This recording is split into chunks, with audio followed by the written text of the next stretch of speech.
Let's continue with the final analysis for Universal War Earth Assault.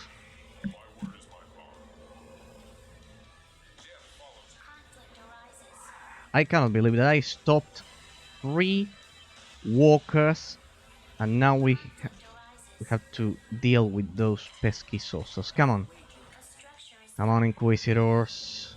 Get rid of them once and for all. I can't believe how I have to go for such a squishy unit. No, you're not destroying those. They are going for my production buildings. No.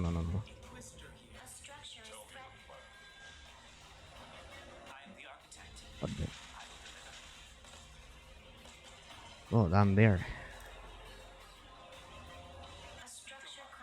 They are definitely trying to. Damn, they destroyed the matter engine. Where are my tanks? Let's kill them.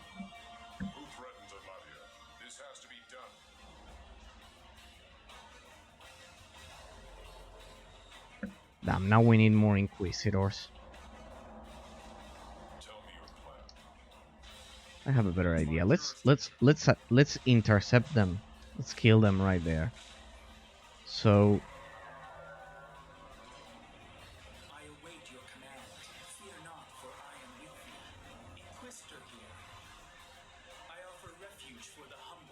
any unit that tries to get to our section, I think they are running out of resources. We'll leave these guys here. No. No.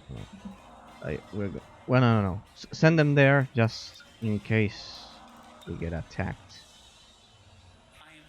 over there, but I don't think so. Let's see what we can do here. Let's see if they send more walkers. Otherwise, we are going to. No, we still need some more troops. I don't think we have enough troops to destroy our base, but we're going to do this just in case, because this is going to get worse sooner than later. We'll send the Conquerors over there, and we'll have these Inquisitors right here. Maybe we can destroy the breach. We're going to destroy this breach. Yes, we can do so. That way, the only thing that could get over here is either a walker or an air unit. The rest will have to get through here. Alright, there we go. We collapsed the breach. We'll leave these Inquisitors here. I think we have enough Inquisitors. I don't want to ruin the army composition with Inquisitors, because they are just like scouts.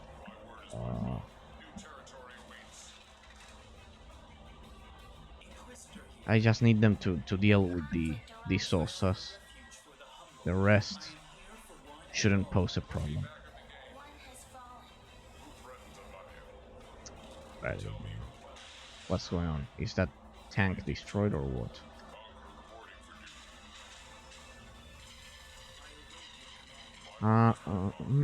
Let's group them properly, and let's go for the counterattack. There we go. Oh, let's see if we can finish the fight right now, because they already sent the 3 walkers against us. But let me see that the connection is working. Yes. They already sent 3 walkers against us, so yeah.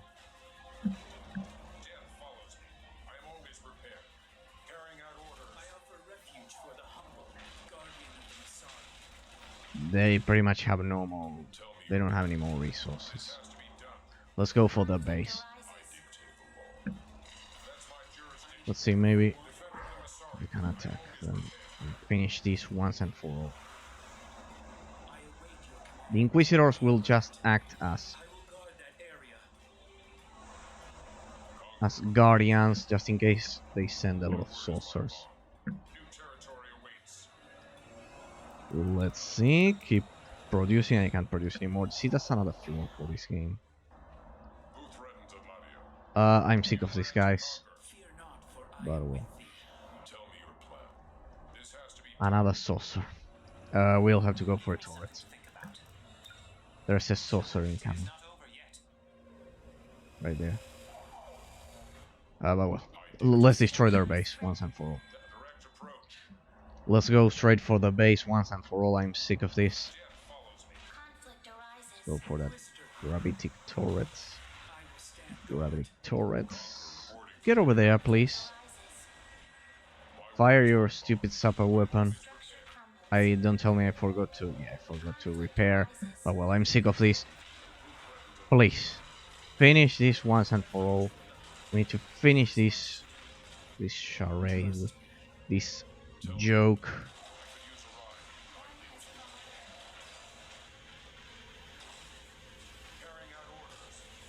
Damn. Go over there. They still need you. Come over here. They destroyed the turret. Destroy the turret. Yes, it is going to work. Just send me one. Send me one Inquisitor. That's it. We have one here. Awesome. You're gonna stay there. Yep, they sent the 3 walkers and pretty much that was their downfall. Come on. And that's it. We turned the battle around, people. We turned the battle around. Sadly, I lost the connection and I'll have to split this stream. Alright. So. The purifier is now clear. We await your command, my queen. Brave soldiers, the final battle is at hand. The life you sacrifice here today is a new life you ensure for tomorrow. Go with the grace of knowing you fight for a far greater goal. Balance in a universe at peace. All our hopes rest on your courage. May you find it deep in your hearts. Now assemble with me, and let's remind the hierarchy that there is a difference between a conqueror and a god. The forces of Noah stand with you. All units engage. Alright, we made it to the final battle. As I was commenting during part 1, I guess I'll call the first stream before I lost connection. And finally, we're at the doorstep of the final level. It all comes down to this: the fate of Earth rests on this battle. Victory will rid the world of the hierarchy's scourge and reclaim the planet for humanity. Defeat will surely doom mankind to extinction. A final stand must begin against the forces of chaos, lest the entire galaxy suffer the same fate. Alright. Pretty much, I expect them to have a huge base. My queen, we have detected the purifier's signature northeast of your location. Then let us purge this cancer from our world. Well put. Same strategy. We're going for conquerors and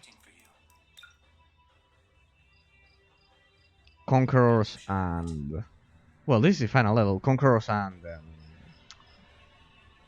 Inquisitors. We have Prince Sisus, Lord Charos, and Queen Altia. Queen Altia stops all combat in the area around her once to attack for the duration of the effect. Awesome. Well, this is the final mission, so I don't have to worry about losing hero units. Could it be? First, let's save. Let's save because I don't trust this game at all.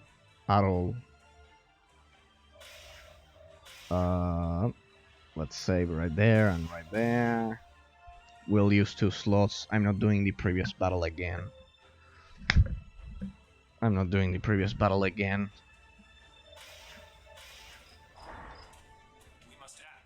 We are currently in dark mode. Somebody call the cavalry. General Randall Moore reporting for duty. Novus is ready to assist. He's still alive. And together, we shall press the attack. Engage our enemy. What? None shall stop us.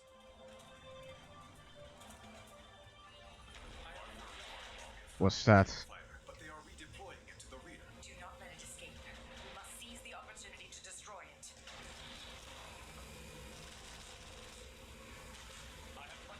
Let's join the... They have walkers with mind control capabilities. It's too much. Let's join the fun. So that's the purifier. I'm pulling back. We'll have to construct a base and strengthen our forces. I'll watch your back. Great idea. We should defend Novus while they fortify their position. How? Let's change to light mode. Where's Bolt of Knowledge? Where is it? Where is it? Where is it? We don't have one. Yes, there it is. Knowledge Bolt. Ah, but they're attacking us with zombies. Where are my units? Right there. I think it's way too much. Damn, they have a lot of saucers. I don't know why.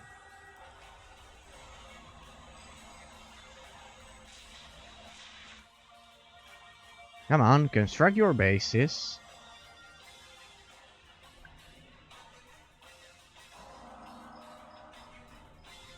Hey, we already have 2 Inquisitors. We'll definitely need more though. Everything begins with choice. Okay, then let's do this. We'll need... we'll need 1 more of these, just as we did last time. If we could beat 3 walkers last time, if we could beat 3 walkers, You shall have it. this should be child's play. About. If we could turn around the previous Tell me your plan. situation. A structure crumbles. What? This is Where not are? going to work. Where are those guys? Damn, the range for the units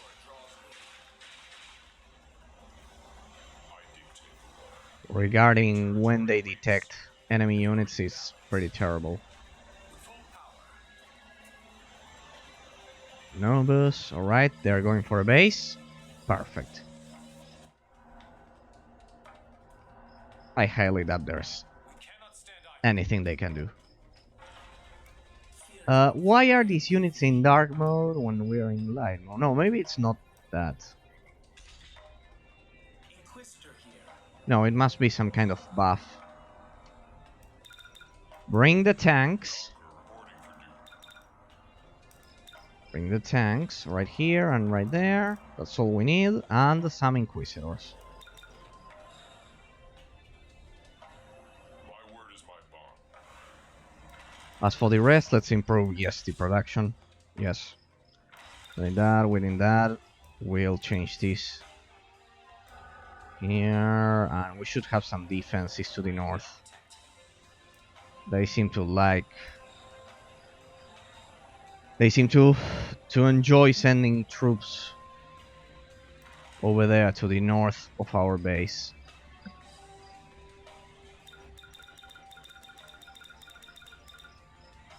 Who threatens Atlantia?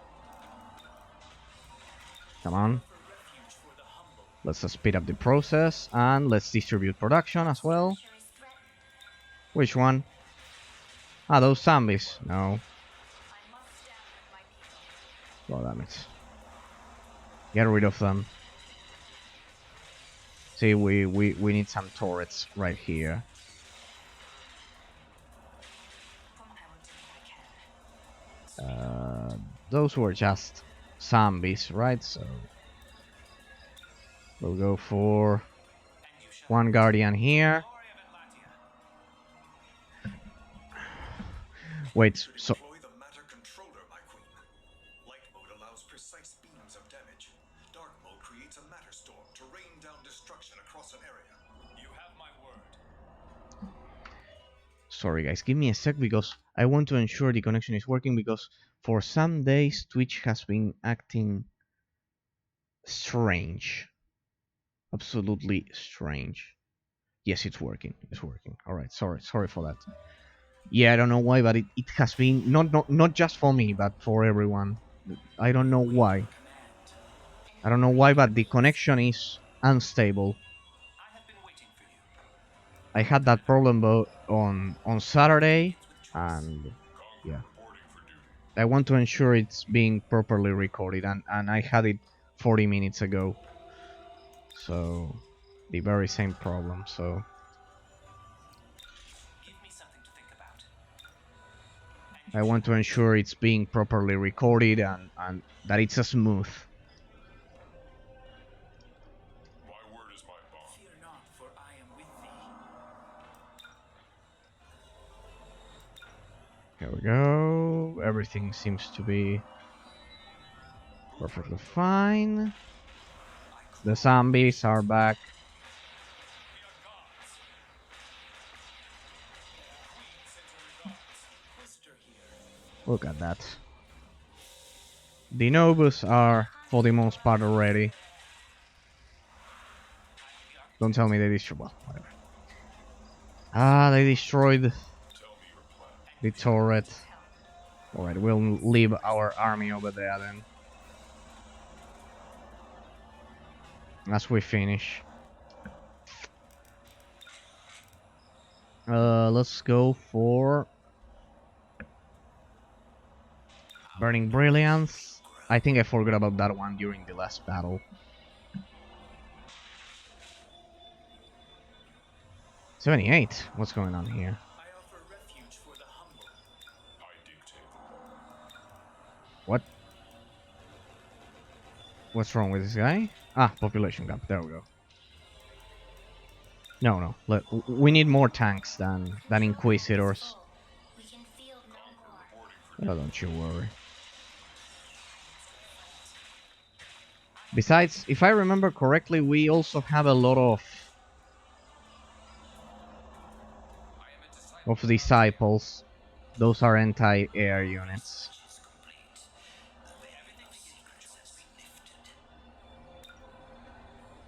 And you shall have it. Let us think this through. Give me something to think You about. come over here. This could be dangerous. Because once we depart, they are going to destroy the base if left unchecked. So, hey, we're at the population cap. No, but we can still. We're waiting for 3 tanks. I don't know why I still call them tanks when they're conquerors. We can field no more. Oh well. Who threatens Atlantia? There we go. Let's go for those. Upgrade complete. Two faced. All right. Tell me your plan. I dictate the law. There we go. There's nothing. Hey, a field inverter. And it's going for a force field. Awesome. Looks like the Nobus are ready to begin the assault. But I think we'll be able to finish this without their help. Then if they want to help, better, of course. Speak your mind. But oh, let's go for another one here. Upgrade complete. I'm sick of those zombies. I think we are ready to attack. We'll make this short and sweet. Control cap is full. We can field no more. Conqueror reporting for duty. I am here for one and all. I think we're ready.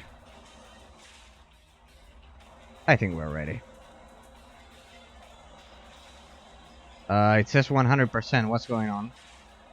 Ah, some zombies there. Something could it be? Upgrade complete. Get out of there then. Give me something to think about. It is not over yet.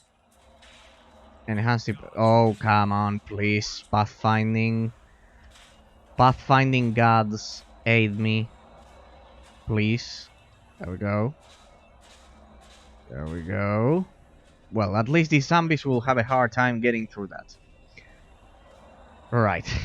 Let me check the temperature. 58. That's not good. But well, I mean, it's not good, but it's not bad either. We must act. Alright, we're ready. Let's save.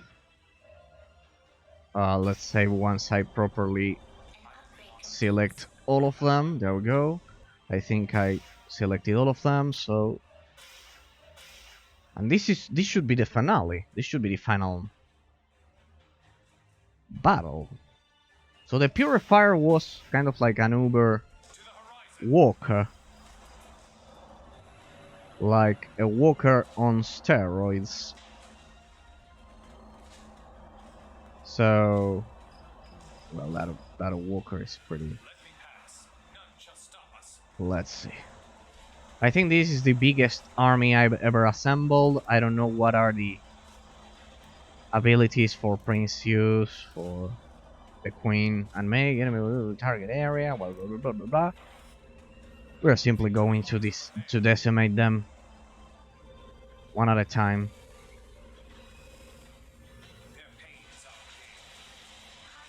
I need to remember to keep the Inquisitors at the back of the formation. Let's simply activate all of the abilities. There we go.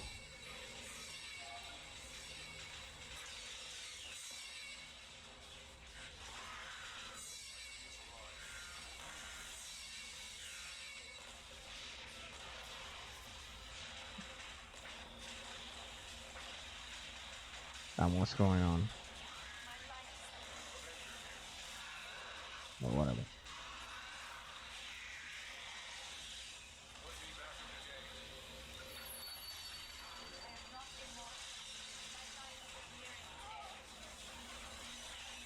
Ah, see why I saved? If you lose a hero unit, if you lose a hero unit, you lose the whole mission. See why I saved? I know this game very well by now. That's right, engage. Hey, they're attacking now. Okay. Go over there. Last time we didn't have that. They didn't attack. Alright. I want all tanks to focus fire on that science walker. Then you guys take care of the saucer. And where are my hero units? Because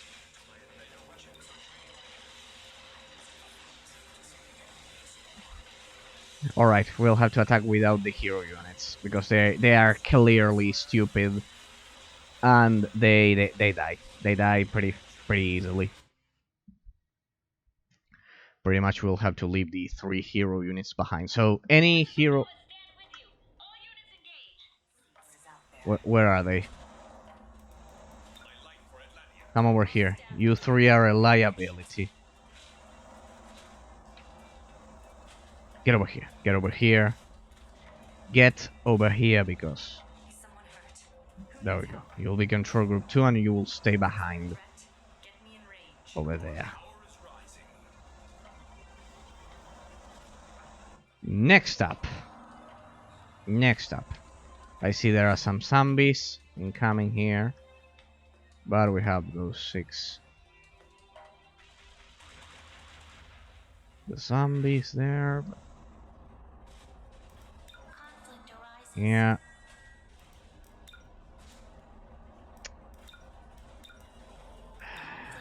Alright, there we go.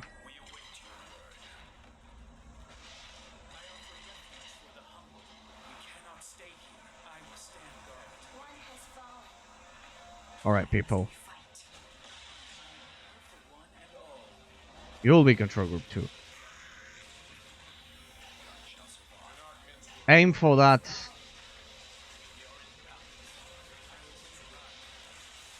For that science walker. That thing is trying to control our hero units. It's our hero units, our mechanical units. All tanks, the second science walker. Then we are going to send some more conquerors, and that should be it.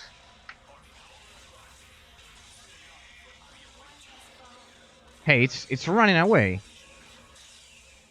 That thing is running away. Coward.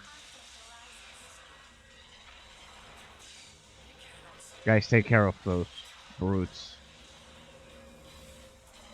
I did too. The defender of the Masari. I offer refuge for the humble. One has fallen. There is much to do. Conflict arises. Wait, that one shouldn't be able to target air units. Perfect. The tanks Conflict arises. have never failed me, so... What? What's going on? I pressed Q. Damn. Conflict arises. There we go. Go back to the skies, please. There we go.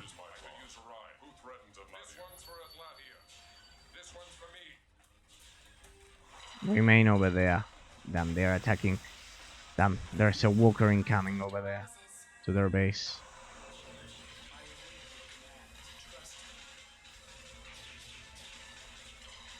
Do they have the defenses? Yes, I think so. Yeah, they have tanks. That walker is as good as dead.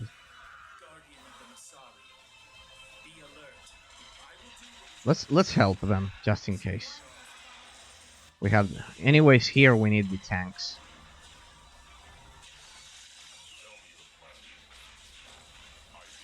Secure the location over here.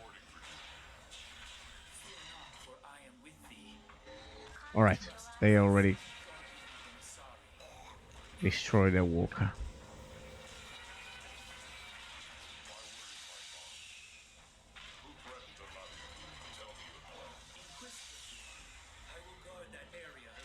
Alright, hero units, I believe you can handle this now. One has fallen.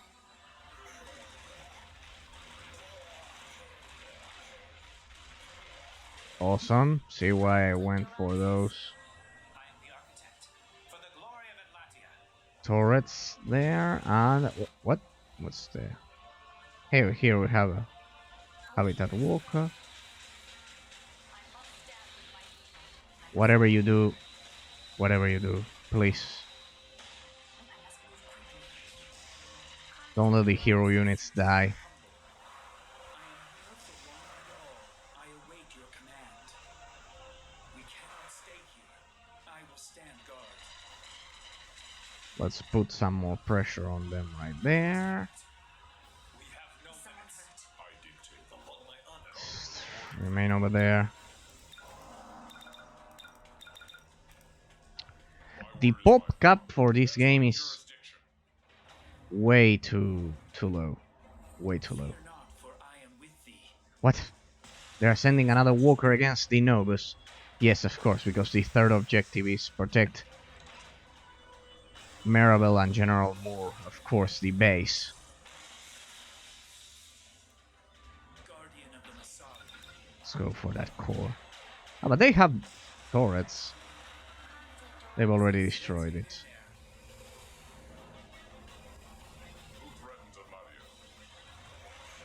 Here we have our turrets. So Objective complete. protect Mirabel and General.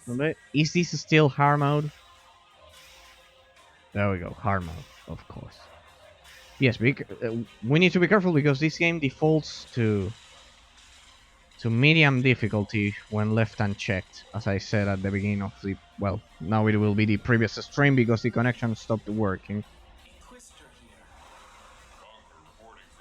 There we go. I am always prepared. Let's ride. Without it, that... What? Once again I pressed Q? God damn it. The new territory awaits. God damn it. I am here for one and all.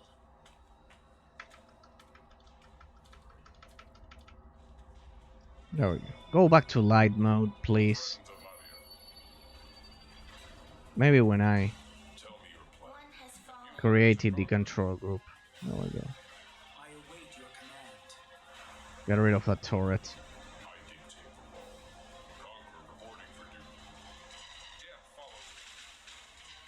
not, for I am with you. Do not delay.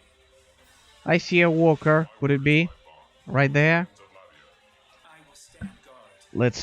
Let's see if it's true or not. Yes, there's a walker. Two walkers.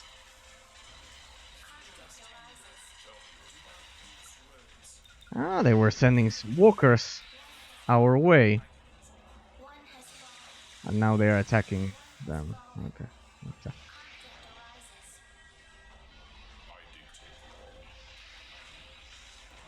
Get rid of those. Damn, they destroyed my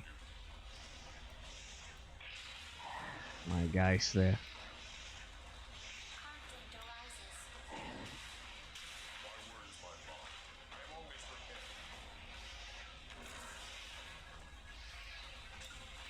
Get rid of those two.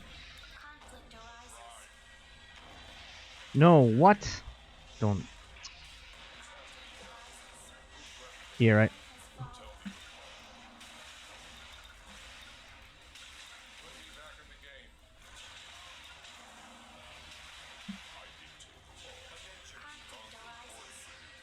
What are you doing? Go for the core. I said go for the core. Here, here. God damn it.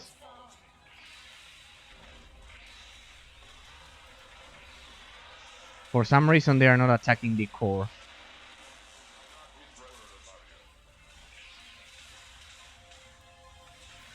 I just hope they can't attack the core. Yeah, they have the shield. Maybe. That's a reason.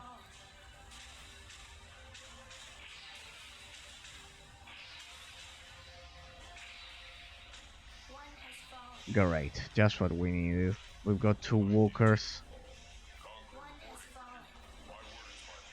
Altea, Caesars, and Charus must survive or whatever.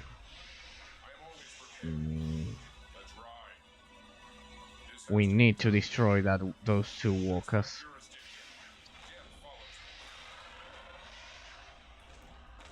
Finally, those 2 tanks know what they're doing.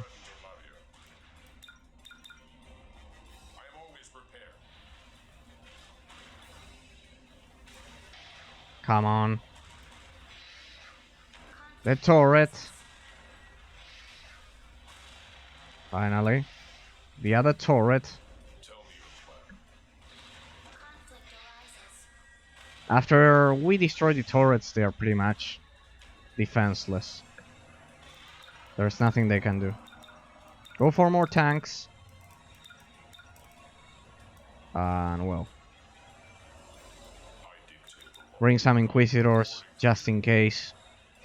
Just in case we encounter more saucers.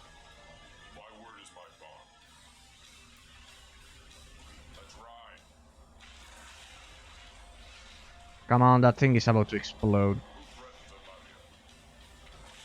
God damn it, look at that. Go for the core. The 2 cores, I mean. Let's put that thing out of its misery. And the other one was pretty scratched. The core is exposed. That's one down. Let's go for the other one. Go straight for the core.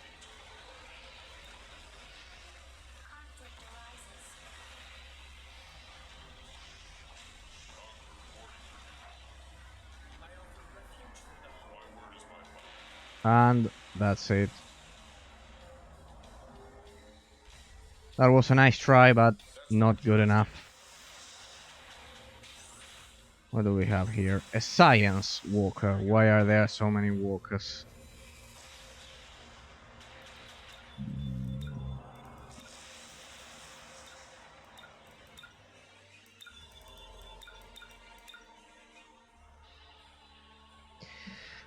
Alright.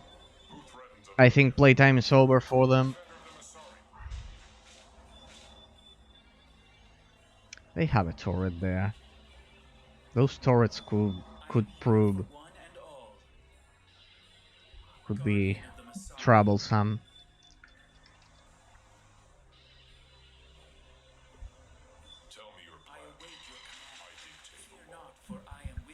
Let's get rid of them. What? More zombies. Damn.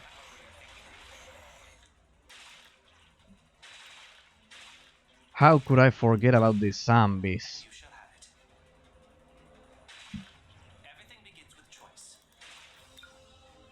Here we go. One. There we go.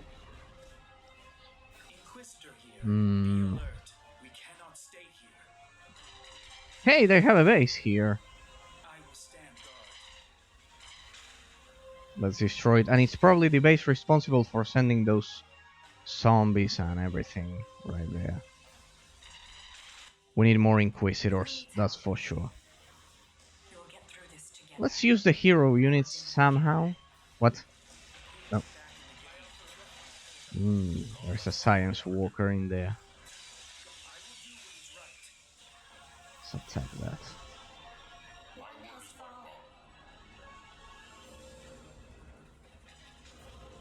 That walker is pretty much what's protecting the whole place. Wait, because we are sending the hero units. Let's save just in case, because they could kill the hero units and... No, it's going to crash. Damn. God damn it. The game's gonna crash. The game's gonna crash. Damn. Just what we need. God damn it. It's as if the universe didn't want me to finish this tonight. God damn it, we just lost the progress. It's as if the universe didn't want me to finish tonight. First connection problems. Now this. God damn it. Please tell me I saved. Damn, it even corrupted the previous save. I hope we saved.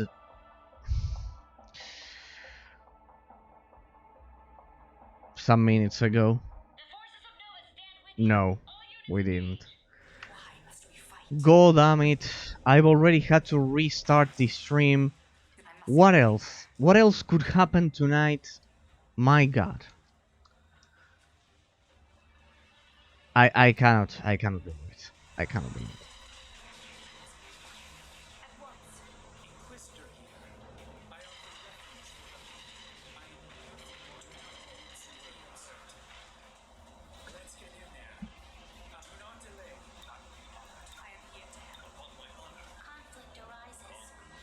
Where there are some tanks at the front and some others at the back of the formation because of this thing blocking. Okay, I can control the field inverter. Look at that. Alright, if it's under my control, then we're going to do this.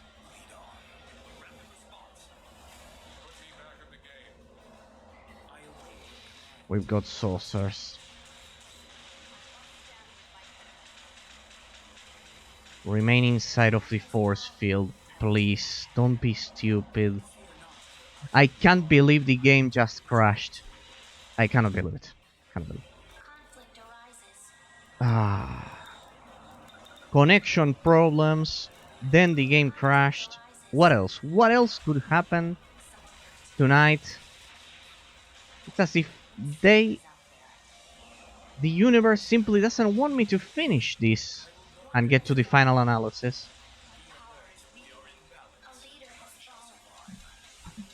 And now a hero unit slipped through the formation, went to the front and died.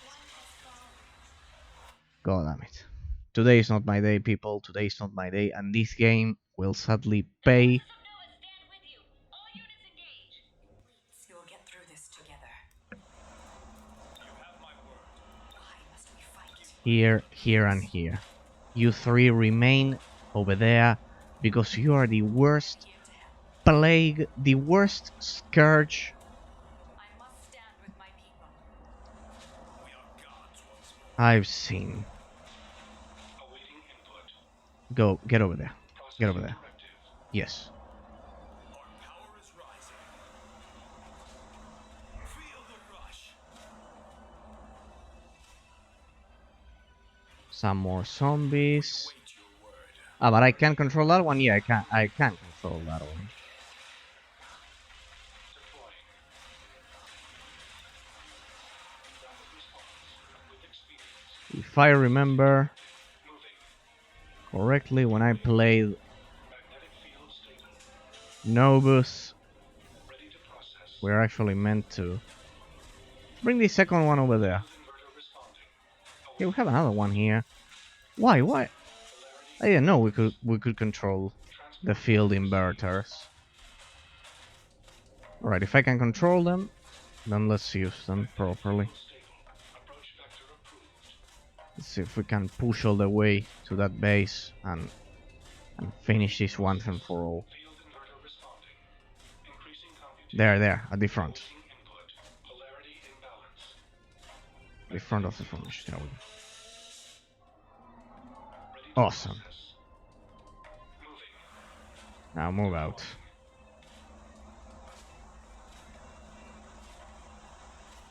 Transport order received. Approach vector approved. I offer refuge for the power. My word is my bond. Let's ride. This has to be done. Who threatens Amadio? I am here for you. Tell me your plan. I await your command. Stupid, those two. Stupid guys, those two at the front of the formation.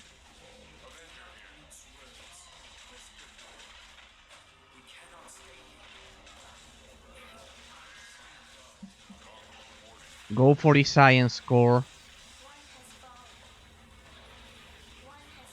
One has fallen. Yes, of course, if they don't target the science core. God damn it. First core is down.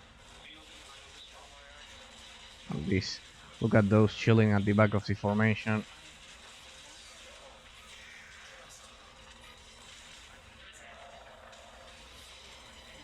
Come on, your tanks.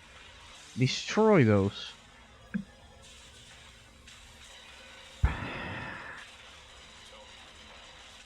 Are we done here? The brutes. Oh.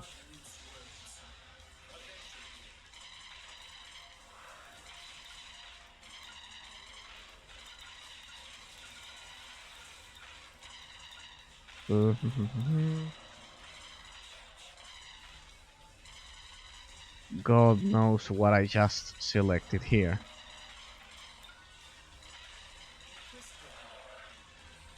Alright. Pilots, take care of that stupid turret. Oh wait, but those can deal damage to these units. Stay back then.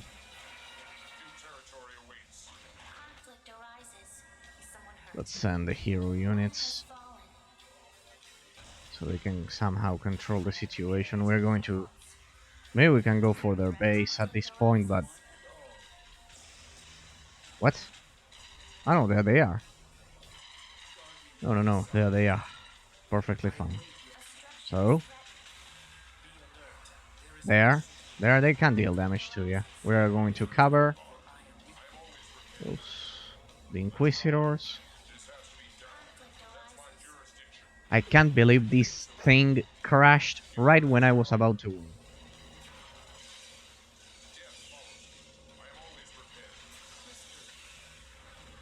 The saucers.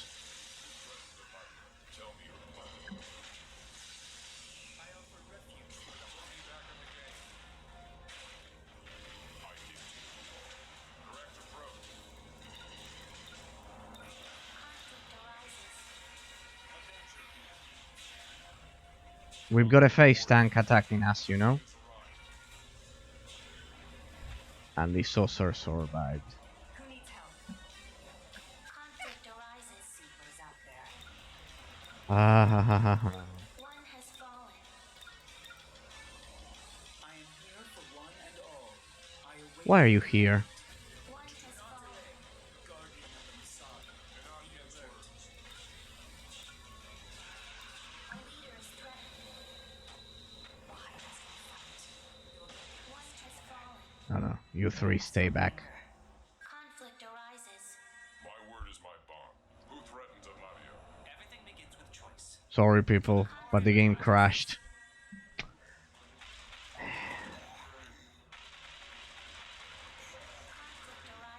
We have to do this again.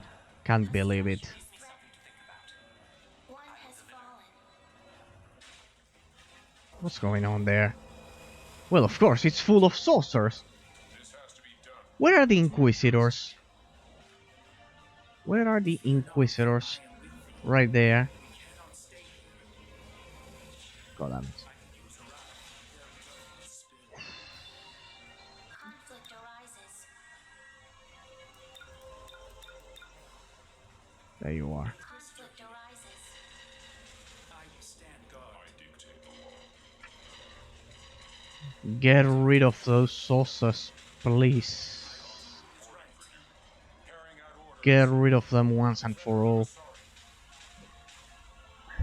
And how about the Nobus? What are they doing? Conflict arises. New territory awaits. Conflict arises. This has to be done. That's my jurisdiction. I enjoy the challenge. Do not mince words. What have we got? I am here for one and all. My word is my bond.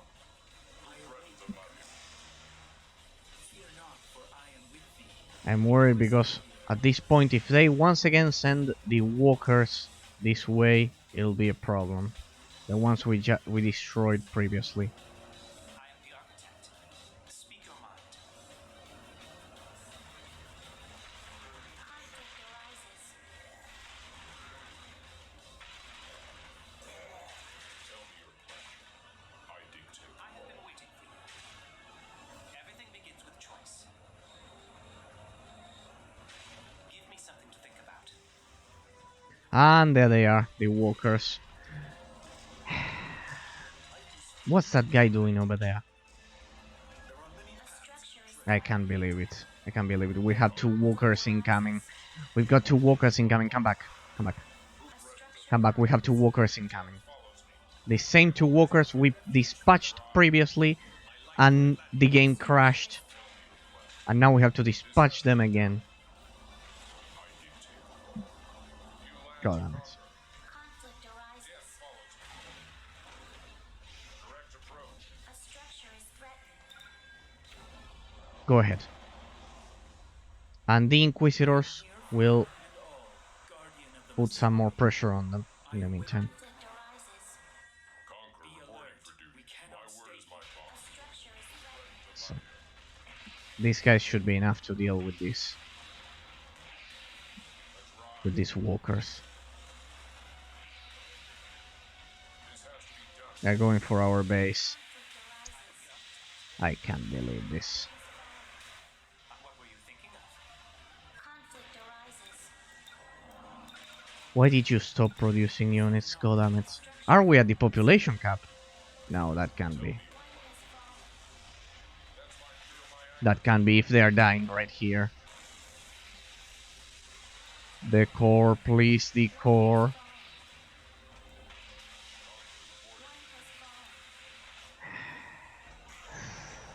Conflict arises. You see, in order to play RTS games, you need to have patience, that's for sure. Go straight for the base, while they send those walkers. One walker is down, I assume by now, yes, indeed. And the other one is about to be destroyed. The turrets. Conflict arises.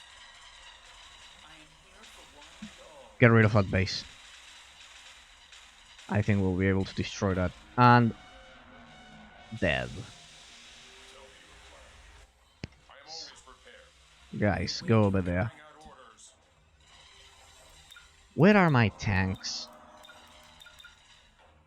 I dictate. Could have sworn I sent some tanks over there. Avenger here. Get out of my way. More zombies. More zombies to bother us. I am with thee. Guardian of the Masari. I have been waiting. Conflict arises. These people don't know when to quit.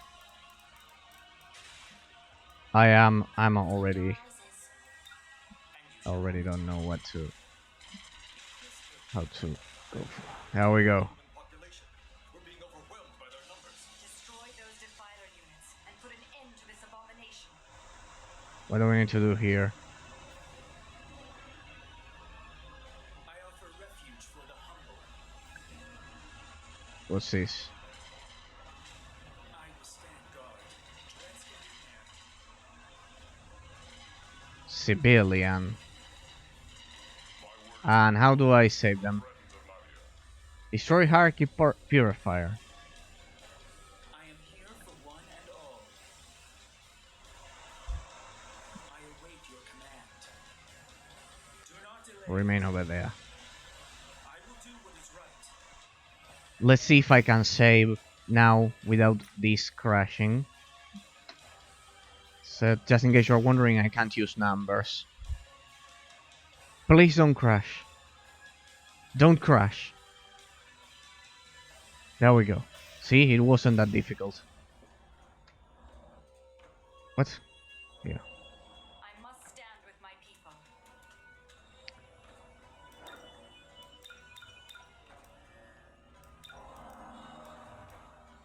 This thing says we're at the population cap, but I feel we have less troops than what we should have. This has to be done. Ah well, the pilots. Well, Get out of my way. I still don't know how to repair those pilots, let's say. Oh no. Engage that walker. Engage the science walker. Once that guy is dead, once we destroy that one, they're as good as dead. Go for the saucers.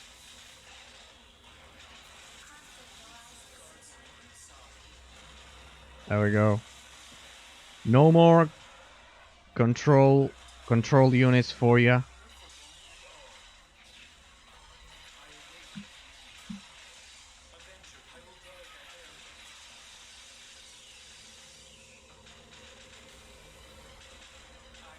Damn, they've got a lot of saucers there. Stay back, stay back, stay back because you guys. No apologies.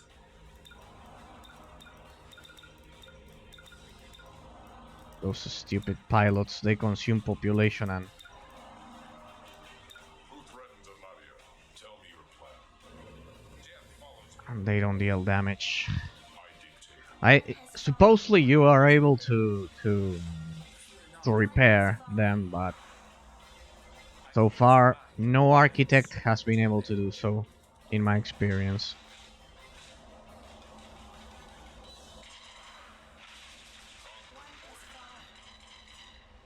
One has fallen. My word is my bond. Let's ride. Come on, bring me the tanks. Where are the another walker? We've got another walker incoming, but this one doesn't have any protections. They are clearly running out of resources here. Remain over here. Remain over here. Wait for them to get over here.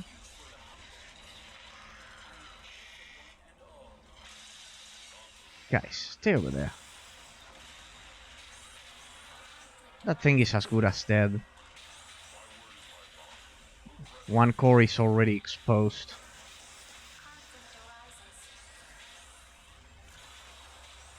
What? I can't select that thing. What's going on? The core, come on. Dead.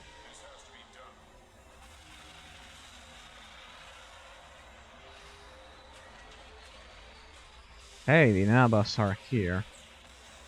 The Nobus are here. Alright, help the Nobus. Maybe together we can take care of these guys once and for all. Go for the saucers.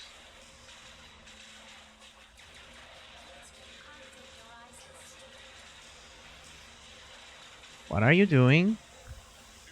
The idea here is to destroy the turrets so air units can also deal damage to the purifier. I think we're good. Go for the purifier. Worlds before this one, and 1,000 more shall follow. Your efforts are meaningless. I don't think so. That thing is about to be destroyed. Get over there.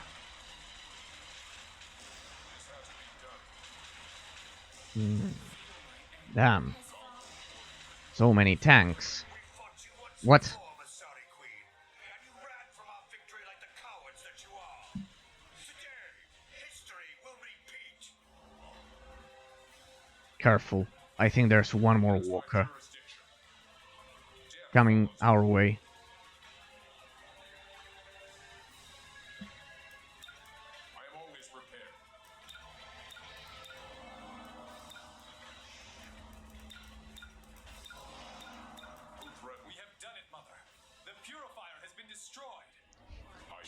Mom, we did it. We destroyed it. Let's go back to the base. Inquisitors can take care of this. Oh no. That thing is going for our base. Yes, that's the idea. And what else do they have here? Another walker? No. Is someone hurt? A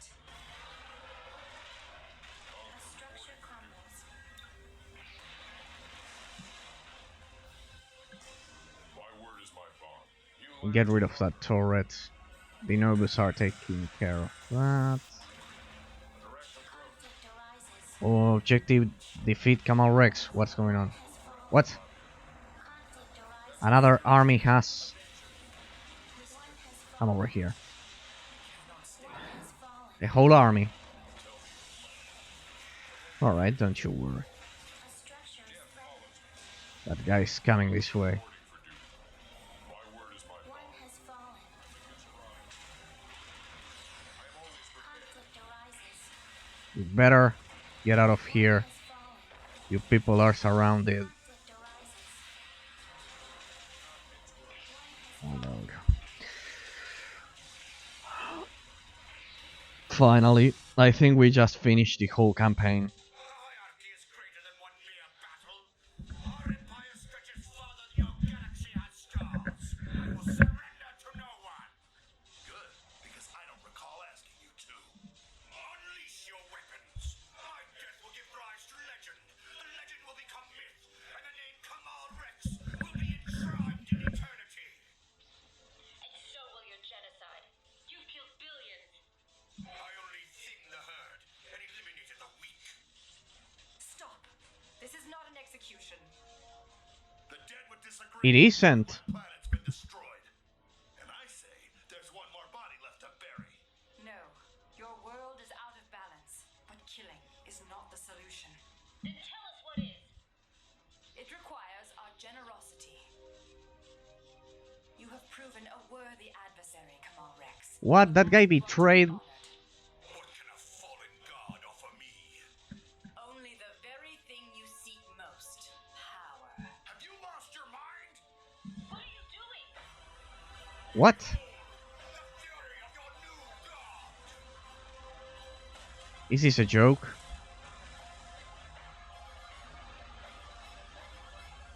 Have you lost your mind? What are you doing? Huh? The greatest punishment delivered to the wicked is to witness their own glory, and yet never attain it. Kamal's mind will serve as his prison. For all eternity. One has fallen. Well, that was one way to end it. Ah, there are no credits, nothing at all. We just finished the campaign. Nothing else. Well. Alright. Ladies and gentlemen, this is it for Universal War Earth Assault, so we are going to get straight to the final analysis.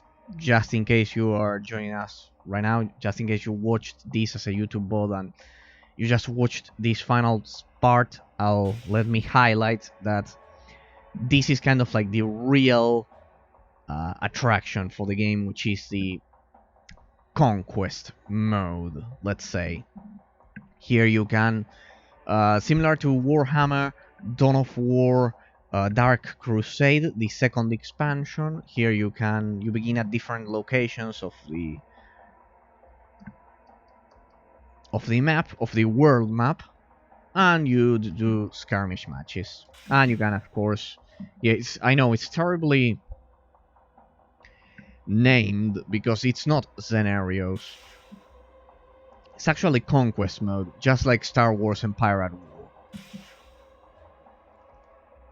Then you have skirmish here, and of course multiplayer, which doesn't exist anymore. And well, we pretty much finished the whole campaign on hard difficulty, and well, also a lot of issues because the game constantly crashed even in the end, but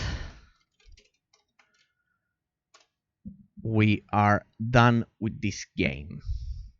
we finished Universe at War, and tonight we're going to proceed to the final analysis once and for all for this game. I have plenty of thoughts that I wanted to share with all of you, and I'm sure you will thoroughly enjoy, about Universe at War Earth Assault.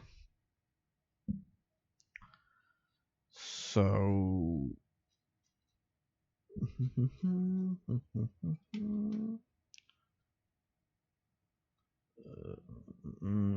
so far I am pretty disappointed, pretty disappointed with the game.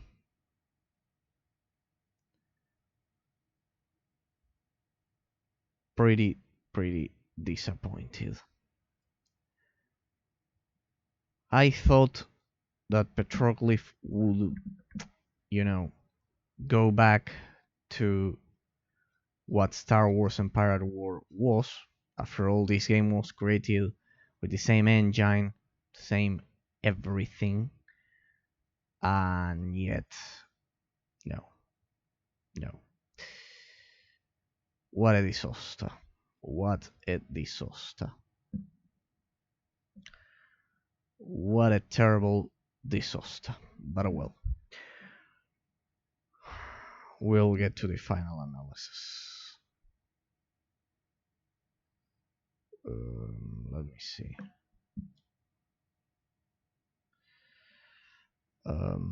It was over here, I think. I'm sorry, it's been so much time.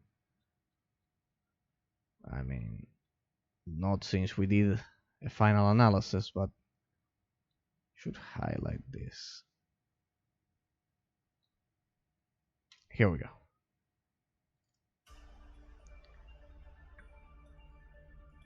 Alright, let me increase that a bit, and we'll get straight to the final analysis.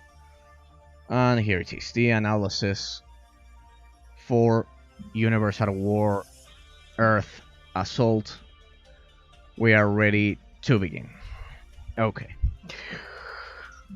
As always, we'll go over the 5 main pillars of my analysis system. That includes the gameplay, the technical, the level design, the grandeur, and the innovation. You have the description here at the Twitch page, just in case you are interested in knowing what each one of these categories involve, because they are much deeper than what you may imagine. You'll realize as we analyze if you are new.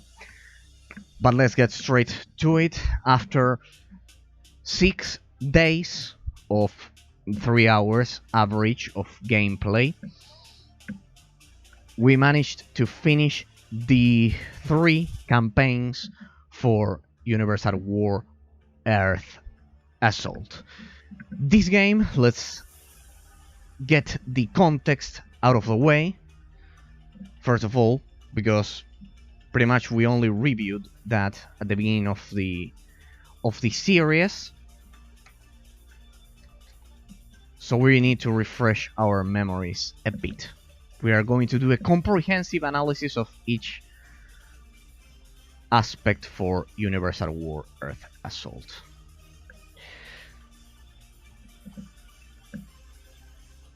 Just so you have an idea, a very minimum idea, because we reviewed this at the beginning of the series, but pretty much Universe at War, let me see if I can show you right now before we get into the analysis. Here I should be able to show you. Alright, there you can see it. This is pretty much the Wikipedia page for Petroglyph games. Here you have a very useful list of all of the games they developed. Petroglyph games, there you have it, just in case you didn't know them. They are very classic and famous, let's say, because they went for this recent Command & Conquer Remastered collection. They're a company dedicated to RTS games, or at least they were originally. And look at this, the first game, Star Wars Empire at War, a classic we all know and love. I love that game. And here we have Universe at War Earth Assault, released only a year later after Empire at war. So this is the context, just so you have an idea. 2007 is pretty much the, let's say, yes, the twilight of the golden age of the RTS genre. 2007, 2008. So there you have the context, just so you know what we are going to analyze. This game was released in the twilight of the RTS genre, of the first golden age of the RTS genre. The 10 years from the 90s to 2010, let's say at most. I always say this, 2010, 2014 to 2014, those 4 years, in those years I cannot remember any AAA RTS game released.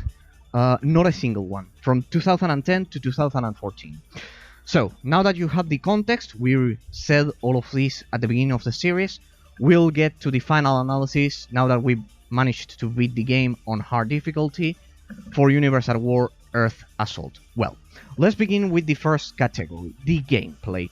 Universe at War Earth Assault features 3 asymmetrical races. This isn't Age of Empires 2, this isn't any RTS game, for example Dawn of War, which features symmetrical races, and that in turn makes the RTS game balanced. No, this is not the case. This is not the case. The hierarchy clearly lacks the firepower of the Masari. I think there's a huge lack of balance between the Masari and the hierarchy and the Novus. I think the Masari are totally OP.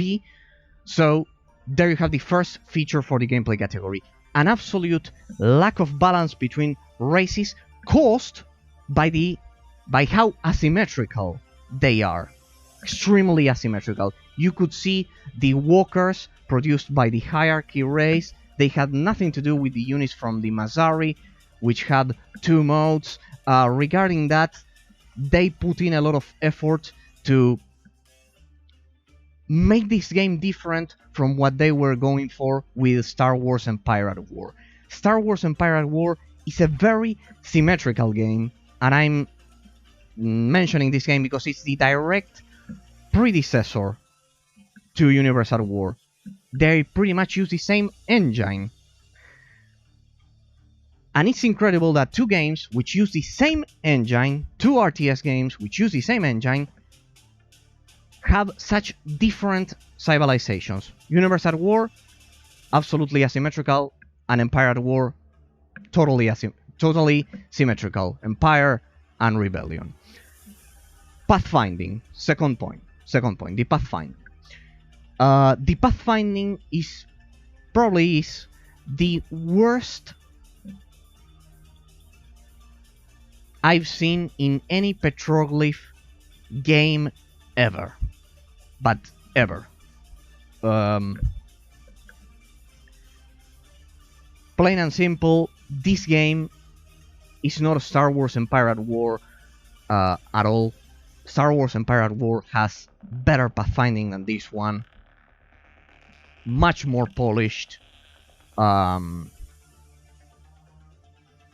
Nothing to do with this. I wasn't expecting this. This was kind of like the most negative aspect I stumbled upon regarding this game.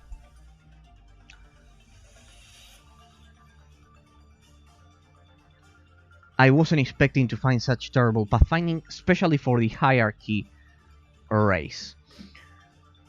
And that's part of the gameplay. The artificial intelligence. It certainly is good, but even on hard difficulty, which should be kind of like the unrestricted mode for the artificial intelligence, it should be able to throw everything at you, and while we have had moments like those, it was horrible. It was horrible. You would simply, for example, I can cite as an example, when we began the Masari campaign, kind of like in the Conquest Mode, we could simply go for some air units and destroy the enemy base before they could create anything. Not to mention, and it was simply moving your air units and destroying the enemy base. This final mission was the only one in which we couldn't do that because, well, these final 2 missions, I mean, because, well, it was much more scripted. But that's not the case. The point is that the artificial intelligence is absolutely broken, useless. Even on hard difficulty, this game, it's a shame and an insult how they designed the artificial intelligence.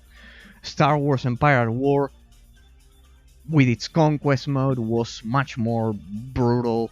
If you were at a disadvantage, I remember you could easily lose, especially in hard mode. But yes, let's say Universe at War inherited the most negative aspects of Star Wars Empire at War. That's the problem.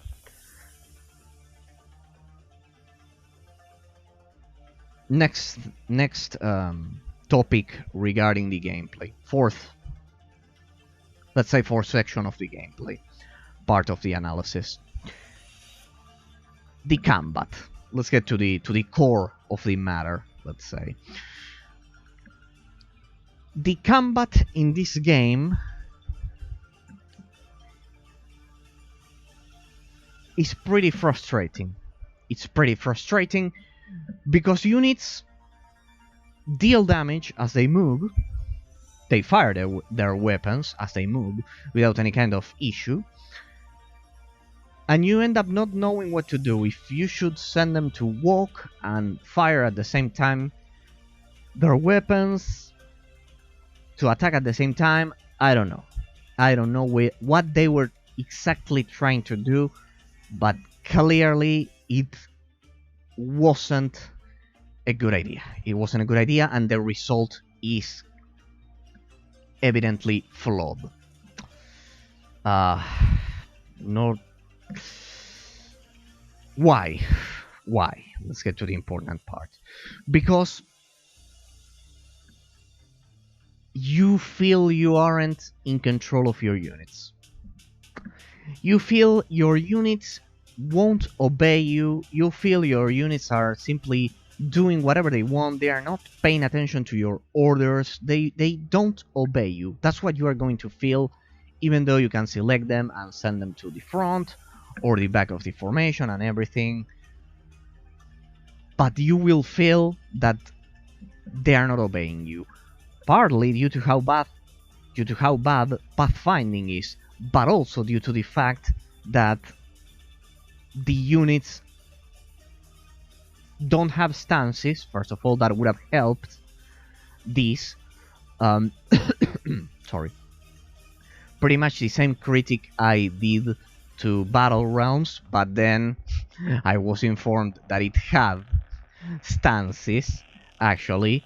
So I don't know if they included stances here, but if they included stances for Universe at War Earth Assault, they are not explained during the tutorial.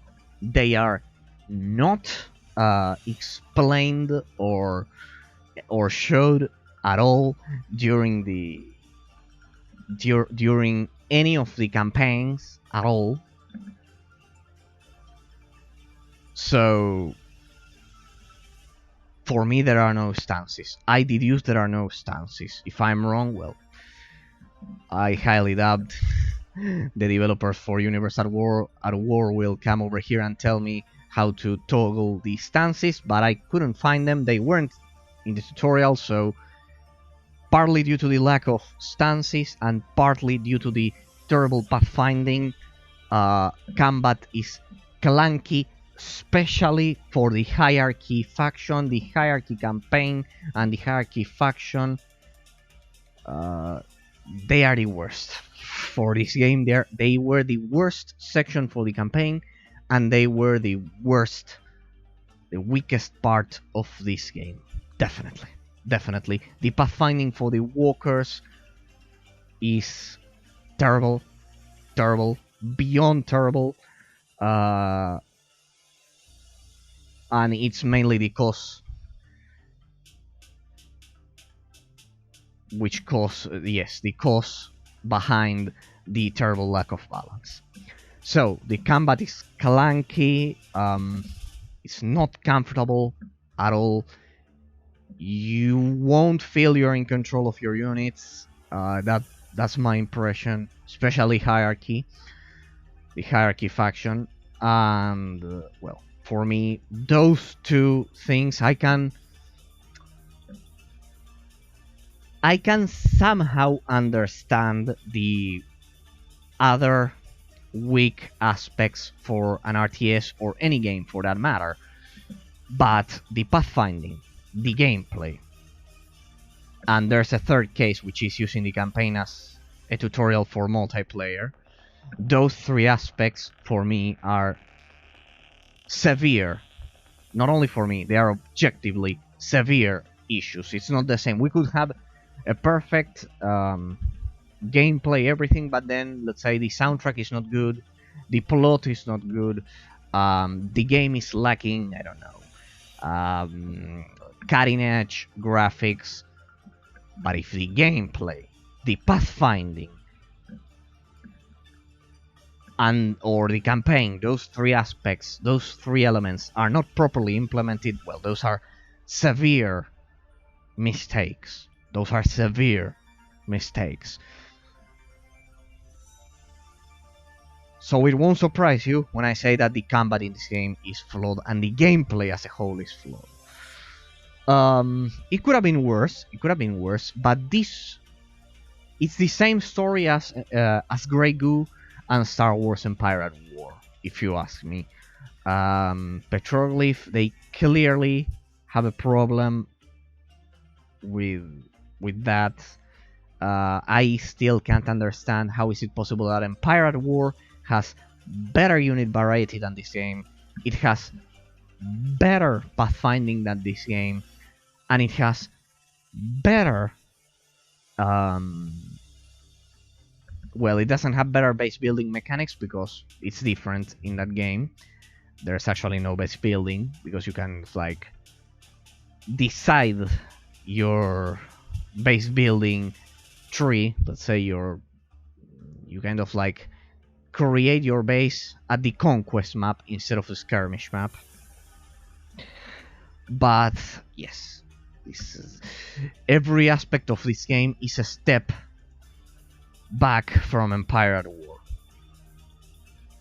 regarding the gameplay at least. But the gameplay is the core part of any RTS and any game at all. So, well, I don't know what other aspects. Yes, the base building. We should get to the base building because Empire at War had no base building, as I was mentioning. But this one does have, and it's very limited. Very limited. It's so limited that it feels like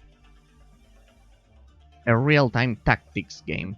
Now, I've seen and I played a lot of real-time strategy games which have limited base building, in which the base building mechanics aren't pretty complex. As some examples we could cite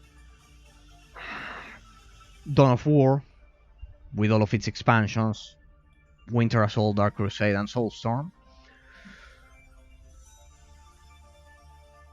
I remember Dungeons and Dragons, Dragon Shard, of course.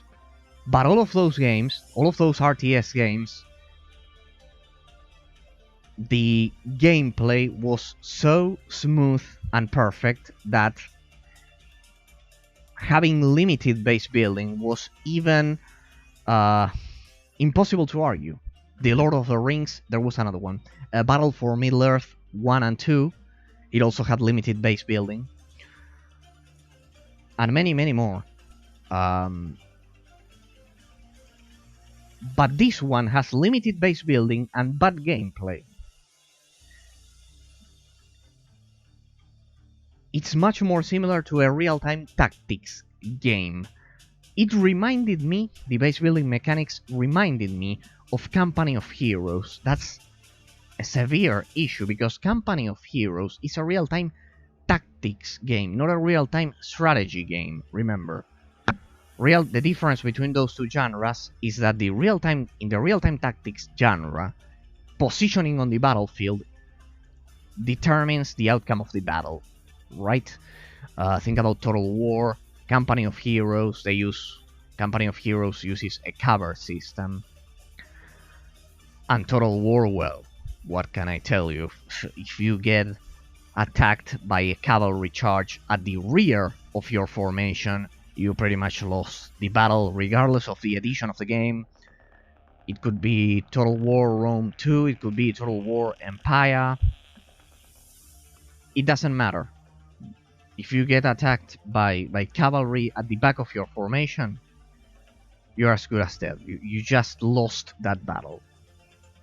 Second difference, in real-time tactics games, there's no base building, or base building mechanics are next to non-existent. They're very limited. Pretty limited.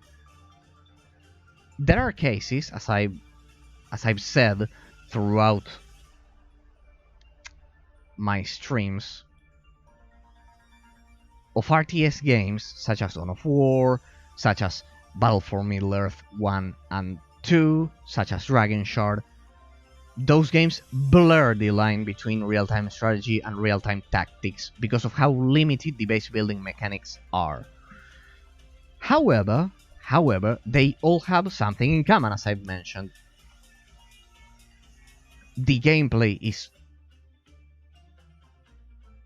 perfectly implemented in all of those games, in those three games. This one doesn't have complex base building mechanics and doesn't have proper gameplay. The differences between the three factions are so, as I've said, they are so huge. For example, the Masari have a resource cap, but they're the most OP faction because that's hardly a nerf for them. I mentioned this when I was doing the previous mission. This game feels like they created the Masari race at the end of the development cycle, and then they realized it was way too OP. And then they said, but we need to somehow limit that. And then they went for the resource cap. Someone must have come up with the idea of creating a resource cap to just create a nerf for that race, but it was a terrible idea. The Masari are so OP, an absolute lack of balance.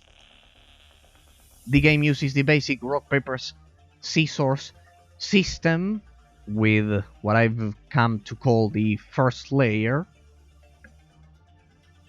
Because I remember Age of Empires 4 had 3 layers because of the heavy and the light armor. Here there's no armor at all. It's not Warcraft 3. It's not the case of Warcraft 3.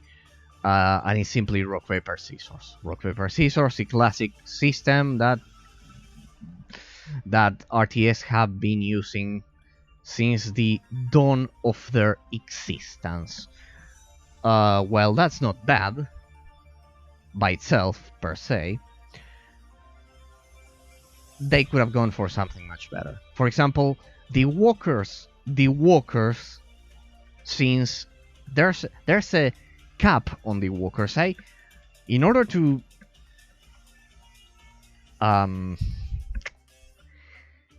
balance the races, I would have lifted the 3 walker cap. You can only have 3 walkers out. I would have either removed that cap or give those 3 walkers heavy armor or some kind of powerful armor to sustain more attacks. Yes, you can upgrade them, but if you do that, you lose slots to create turrets and different upgrades. Well, so we have simplistic base building mechanics, simplistic gameplay system, the classic rock, paper, scissors layer for the RTS genre, but not properly executed. And, well, yes, pretty much each each faction is so asymmetrical that they couldn't balance them.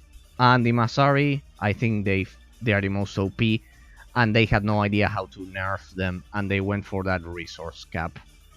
But that resource cap clearly wasn't enough to make this game any more balanced at all, but at all. So the most important aspect for this RTS, it's terrible, it's bad, the gameplay. While there is, I think you can get some enjoyment from playing this game. I would recommend Empire at War 1,000 times before this. I can't understand how they not only they didn't improve Empire at War, but they made it worse. I remember that in Empire at War the pathfinding was not perfect, but it was much better than this. Without a glimpse of that.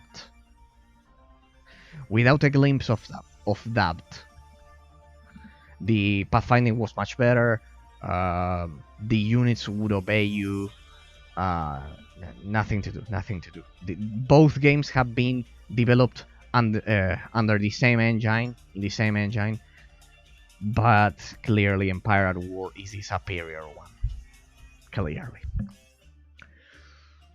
So far, as a roundup, then if I forget about something, we'll go back to this category, but the gameplay is pretty bad compared to Empire at War, because of the reasons I mentioned. Bad pathfinding, especially for the hierarchy units, lack of balance, there are no stances for the groups of units. There's even a very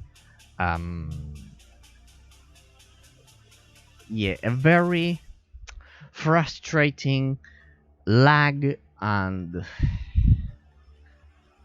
yes, there's a very frustrating lag when creating control groups, as well as when you are setting rally points that I don't like.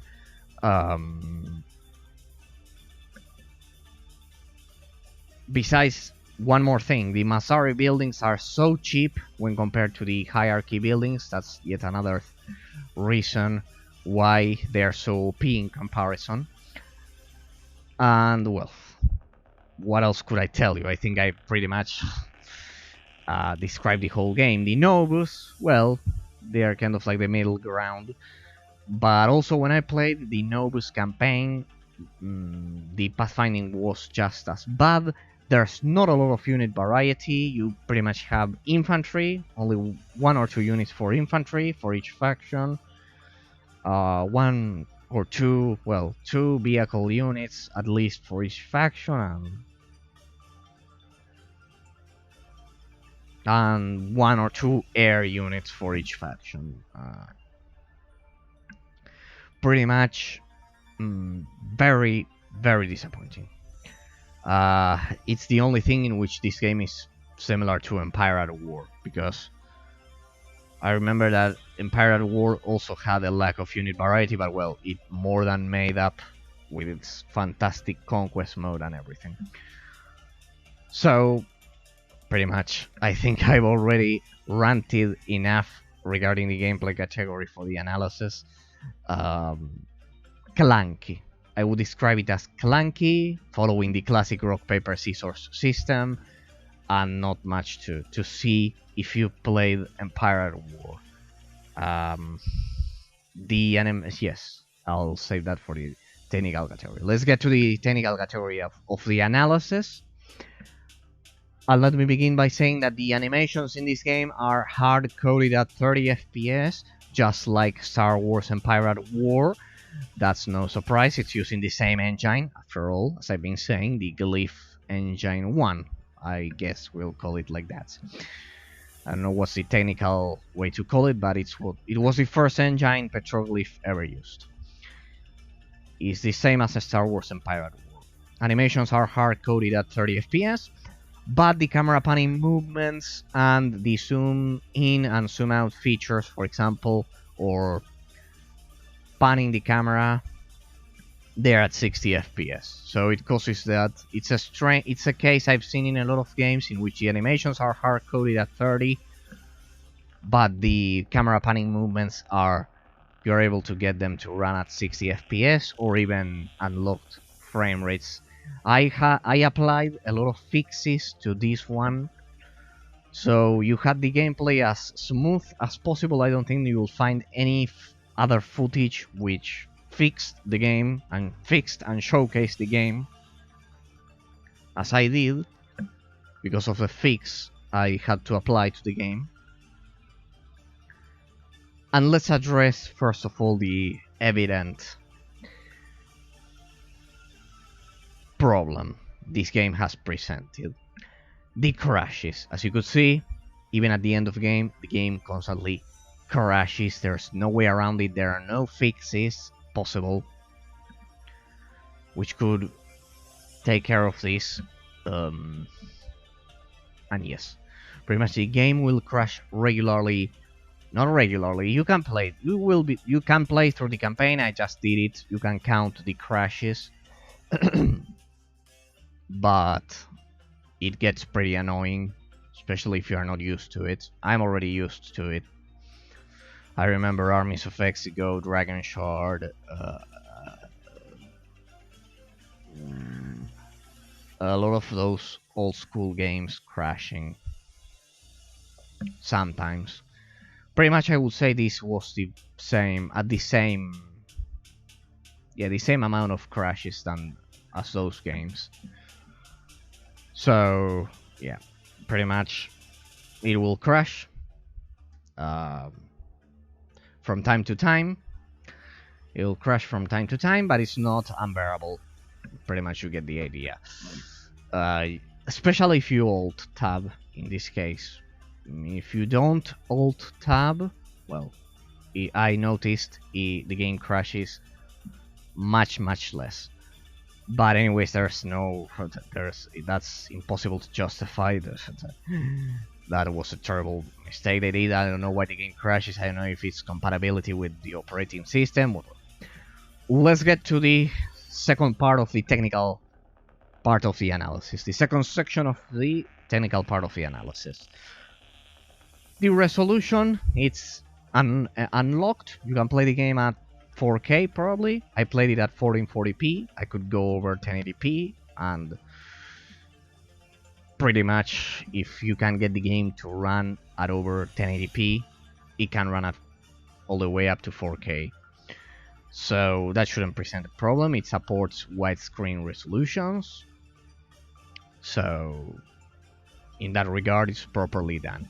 It's not like in Star Wars Empire at War that they improved. They improved that technical aspect, because Empire at War needs a lot of fixes to run properly. I have it properly fixed, but it requires many more fixes than this one. I would say the technical aspect for this one is pretty solid overall.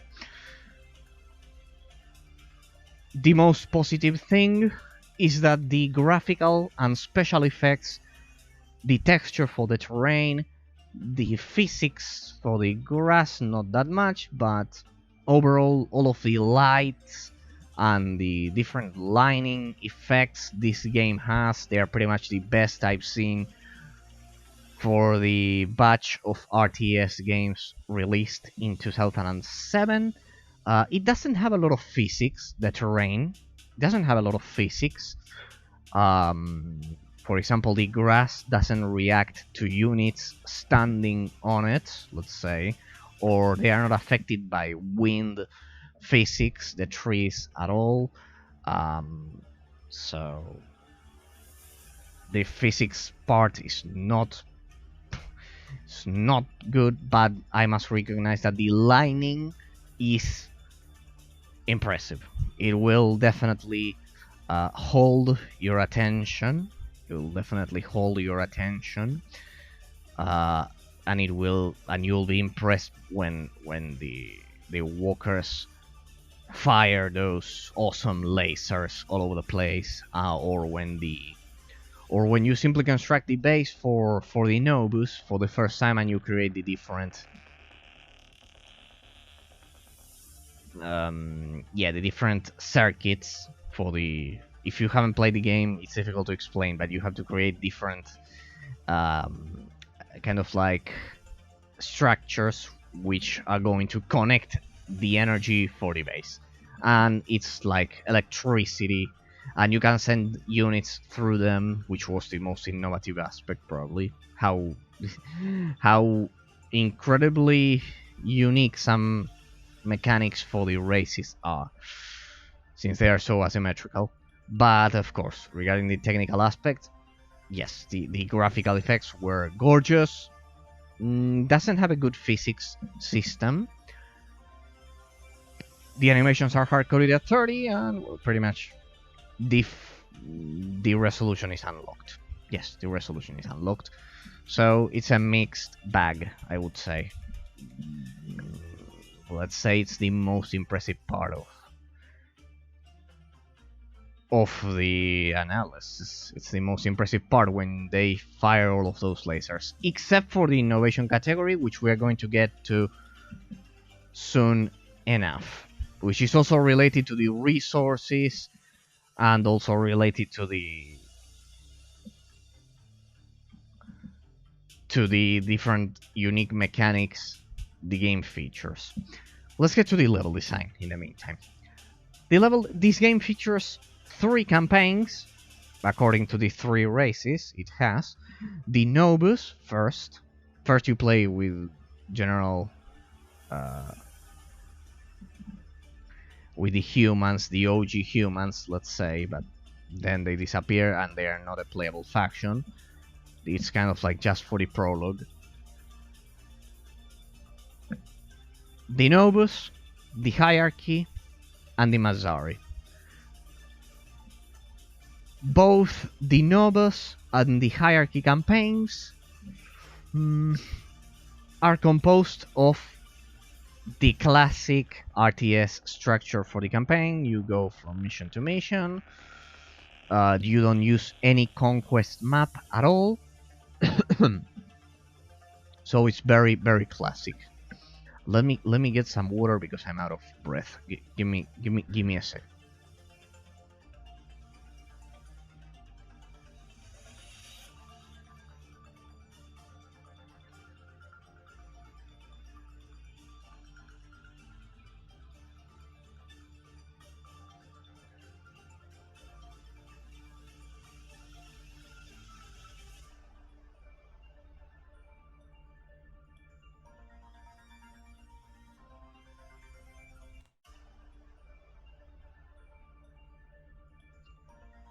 Alright, we're back. Sorry, but I was out of breath.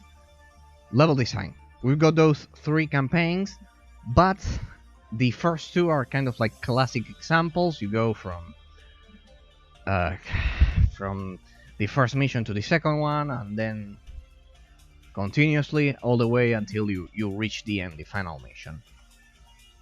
I played the game on hard mode, and it has a terrible issue in which it defaults back to medium difficulty when you lose.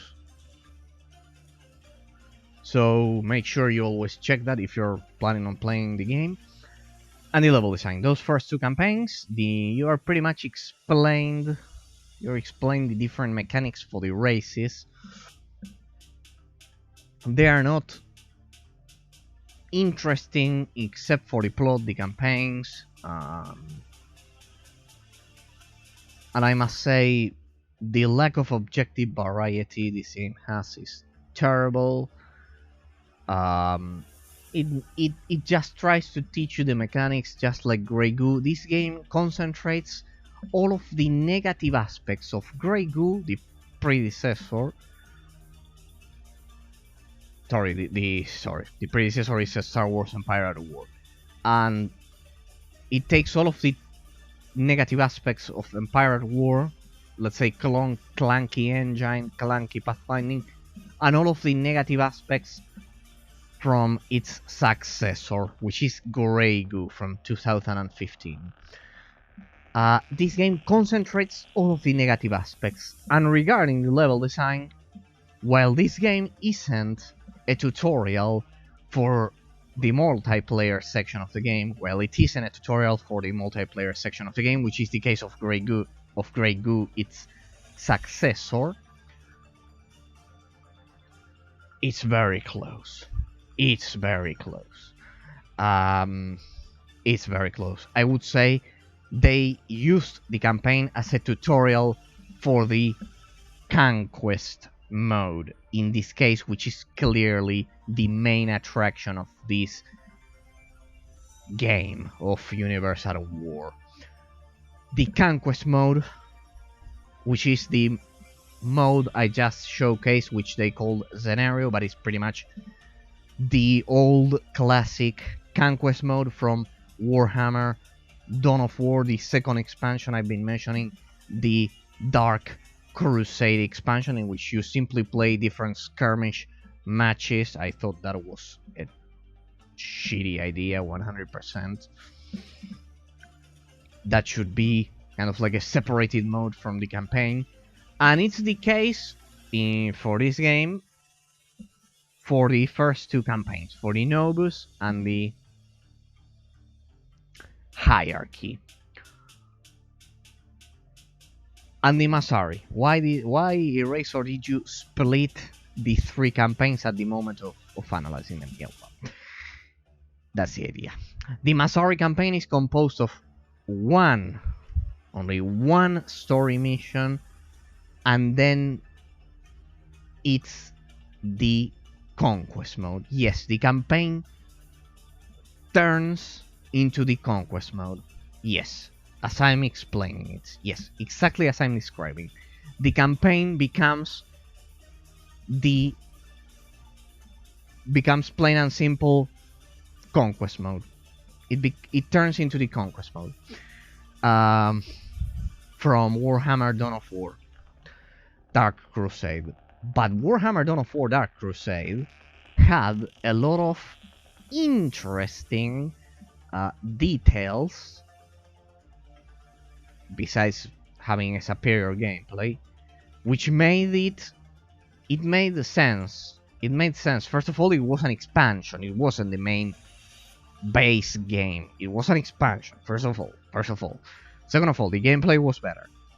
Thirdly, the final mission is pretty well done, and you pretty much you are pretty much attacked during the Conquest Mode. I could also name Empire Earth 2 and 3. I know people hate 3, but it uses the Conquest Mode, and well, those games, they had, the development teams clearly had the right idea. They had experience with that mode, and here it's just an excuse to teach you how to play Conquest Mode. And if the Conquest Mode, which is the scenarios, is the same as the story campaign, it was so bad because of what I've been mentioning. You could simply go for air units. You can produce air units on the Conquest map, something which you cannot do in Warhammer Dawn of War Dark Crusade. In Warhammer Dawn of War Dark Crusade, you have to produce units kind of like on the field. You can have the buildings, but you don't start the match once you get into a territory in Dark Crusade. No, you cannot do that. And they were right. And here we can see the consequences of ignoring that. I could pretty much conquer half of the planet by simply having 9 Inquisitors and destroying the enemy bases all over the place. The mission you saw today, the 2 missions you saw today, were the only ones in which I was unable to do that trick, let's say, even on hard mode. So yeah, pretty much uh, an absolute disaster, Don't think Star Wars Empire at War is like this. Of course, if you are a pro and you know how to play the game, it's not hard at all. But it's much better because in that game, if I remember correctly, uh, you will encounter resistance when attacking enemy bases.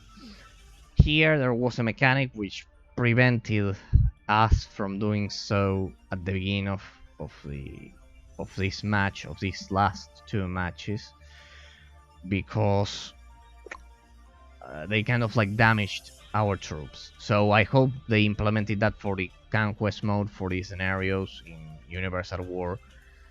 If that's the case, well, the Conquest Mode is saved, but still it's unforgivable the fact that they used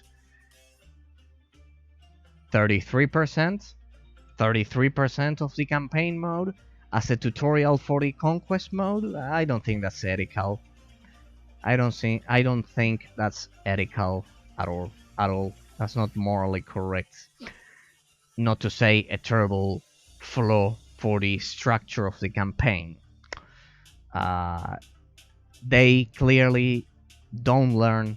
It seems they don't learn that the campaign should never be used as a tutorial for the multiplayer, Grey Goo, the case of Grey Goo, or used in this case as a tutorial for the Conquest Mode 100%. So, no. Petroglyph needs to learn they should never again do that. The consequences of doing that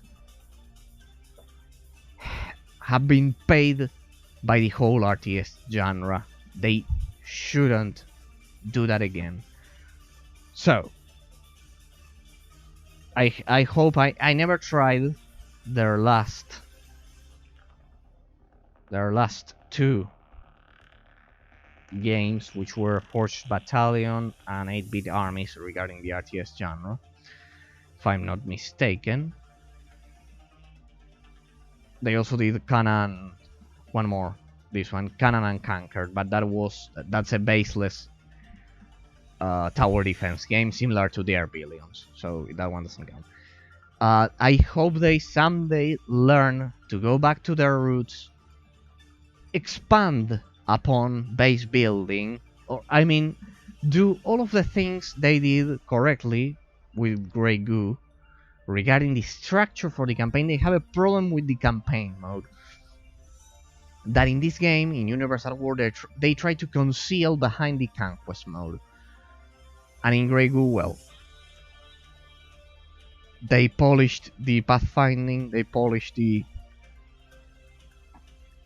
base building mechanics, they polished everything, and yet the campaign was a tutorial for the multiplayer section of the game. They clearly need to expand upon the campaigns and stop underestimating the impact a good campaign can have on the player. That's the real problem. They underestimate the impact that a good campaign can have on the player in an RTS game. They think that RTS games, they don't rely on the campaign. That's a terrible mistake. Here they have the campaign, but they don't have the gameplay mechanics. The opposite case when compared to Grey Goo. That's pretty much the idea. But well, I cannot defend Grey Goo when the campaign is used as a tutorial for the multiplayer. And the worst part is that they are good at building characters, as we are going to see soon enough. But getting back to the level design, and continuing with the level design. The level design for the campaign, then you have the when you play the Masari campaign, it's all Conquest Mode until this final mission you just saw. Lack of objective variety regarding the gameplay, lack of unit variety, lack of complex base building mechanics. Well, that is not bad by itself, as I've said, because there are good examples. In this case, they should have expanded upon the base building mechanics because of the of how asymmetrical the races are, and the different base building mechanics maybe would have been able to compensate a bit more. They would have been able to balance these three races. But well, pretty much the level design, you'll find 3 short campaigns, actually 2 short campaigns, the first one and the second one, and the third one only 1 mission, 1 puny mission, and then it's just Conquest Mode. It's a tutorial for Conquest Mode. It's just like playing Conquest Mode. Clearly that's the main mode for the game. It's like Warhammer Dark Crusade or Empire at War, but Empire at War had some pretty interesting highlights regarding the campaign. It was much more difficult to win some battles. The campaign was much better executed. All right. Grandeur, the ambience, the plot, the soundtrack, how they impact on the player. Oh, well, pretty much the level design is also weak. Also weak. Absolutely weak. It's not as bad as Grey Goo, but well, the gameplay is worse than Grey Goo, so it compensates regarding that. It has a bit better level design, a bit better campaign mode than Grey Goo, but worse gameplay. Worse gameplay mechanics, definitely. Worse pathfinding, everything. Now let's get to the grandeur.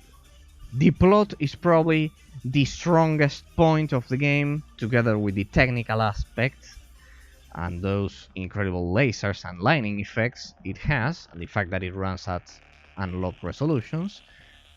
The plot is, let's say, above average when compared to the rest of the aspects for this game. There's one thing, which is that both the Nabas and the Novus and the hierarchy campaigns, they pretty much revolve around the same logic, which is insubordination, not obeying superiors in a military context. Pretty much that's the main premise, the main logic behind the first and the second campaigns, and well, the third one is just Conquest Mode, so there's not much to say about it. Pretty much you have those 3 races. The Novus kind of like want to stop, they're trying to stop the hierarchy. The Masari are kind of like they're kind of like gods. After evolving from humans, they created the hierarchy. The hierarchy are a race of invaders and imperialistic conquerors. They're pretty much like the Zerg, just so you have a reference. The Novus are kind of like the Protoss, could it be? Because they fight the hierarchy? I don't know. The Novus are all machines, except for Mirabel. And then we have the Masari, which are kind of like the evolved humans. And well, but they're kind of like a mix between the Protoss and the humans, because they're kind of like advanced, technologically advanced when compared to the other 2. Pretty much regarding that, the plot revolves around the same logic as I've said.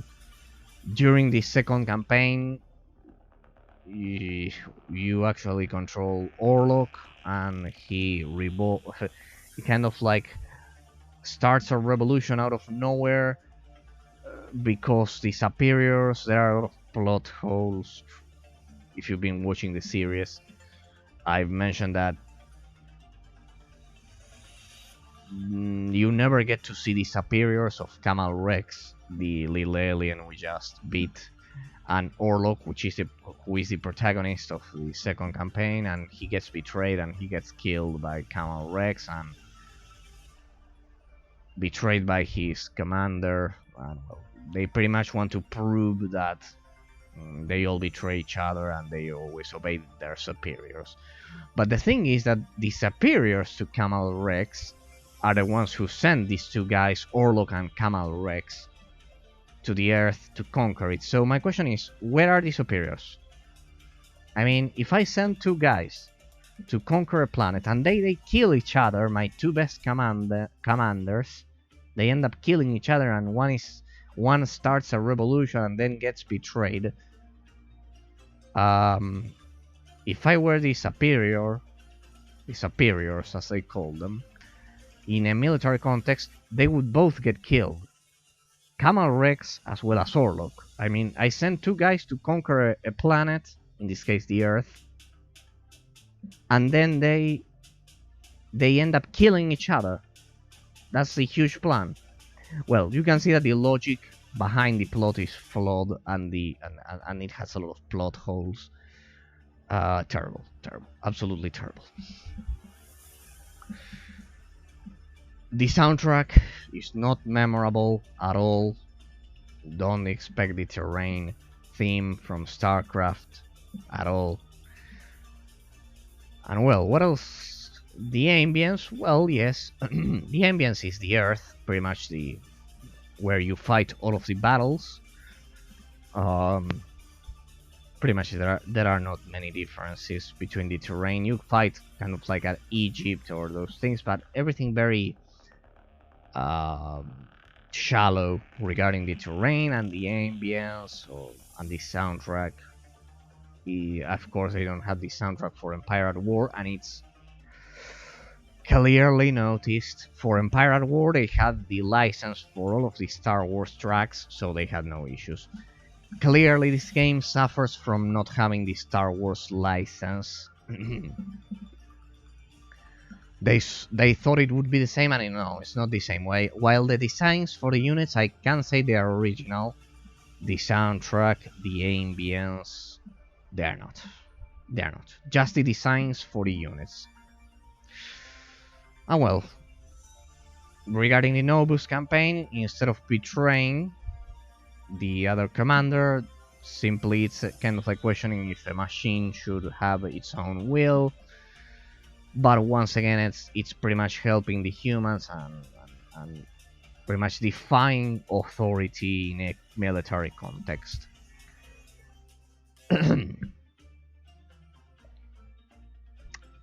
The third campaign is just in Masari. Eventually, during the hierarchy campaign, you discover the Masari.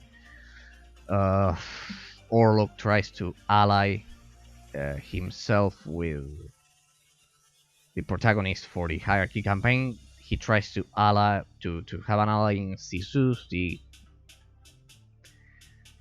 the son of the queen, Athena or whatever. They're kind of like the gods, the Masari. They created the hierarchy, and then they went kind of like underwater at here at the Earth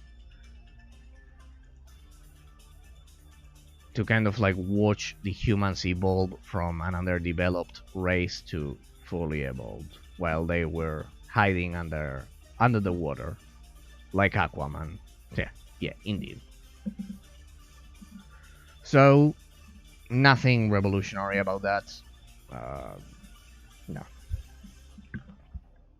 No, don't expect Warcraft, don't expect StarCraft,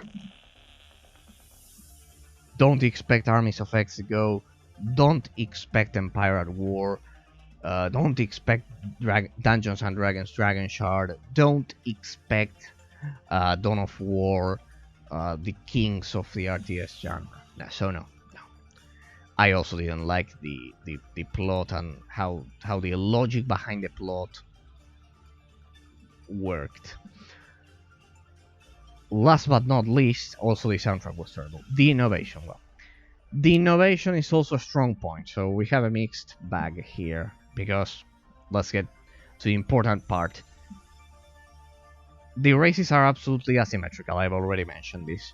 Well, because of this, for the Nobus, for example, while there's a terrible lack of objective variety for the campaign, a terrible lack of unit variety regarding the gameplay, some of the base building mechanics collected with the resource collection system are pretty interesting. Not only that, some base building mechanics are interesting. For example, the Nobus use those structures to kind of like connect their different buildings, but not only that, they can use them at the beginning of the game. You are taught how to use them to kind of like teleport units through the map, like if they were electricity. Yes, exactly like that. I see, like they were electricity, traveling at the speed of light through different wires. Well, here's the same case.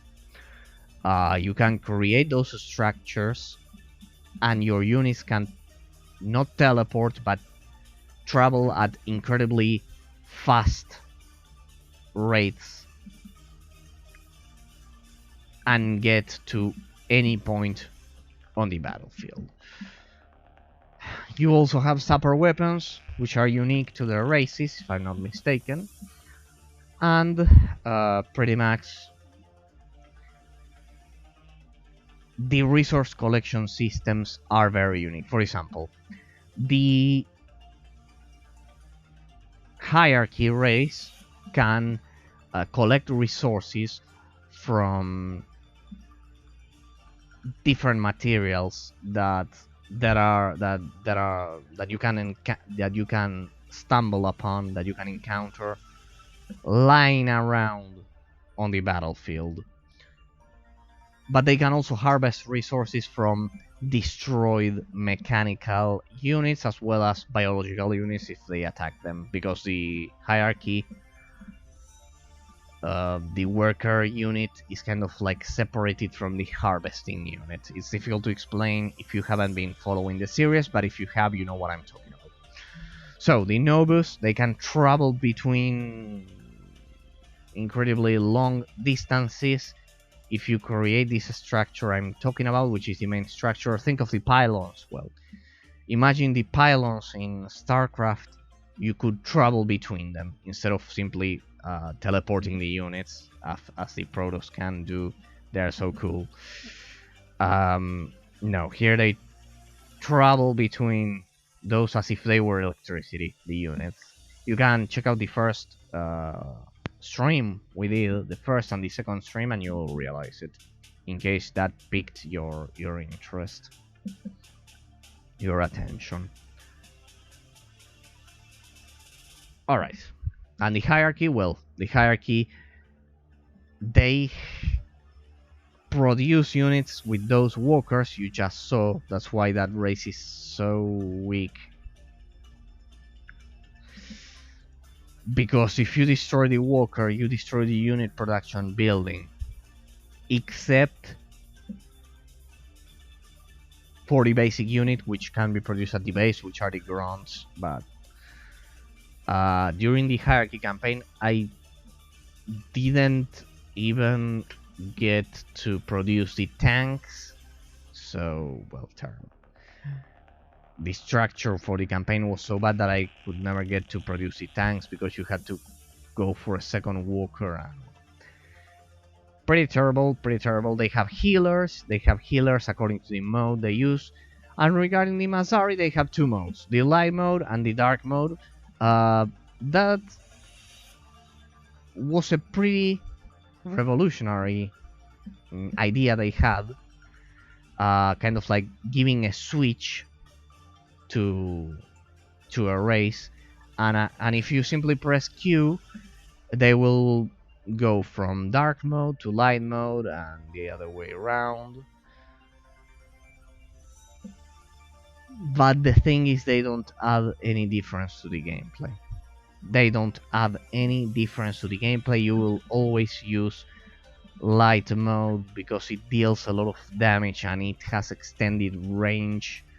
And the other one, the dark mode, simply gives you a shield.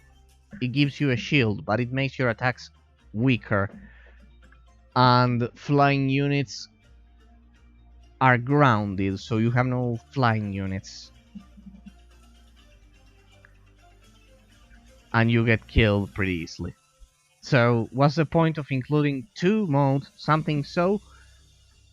The idea was great, so revolutionary, so innovative, so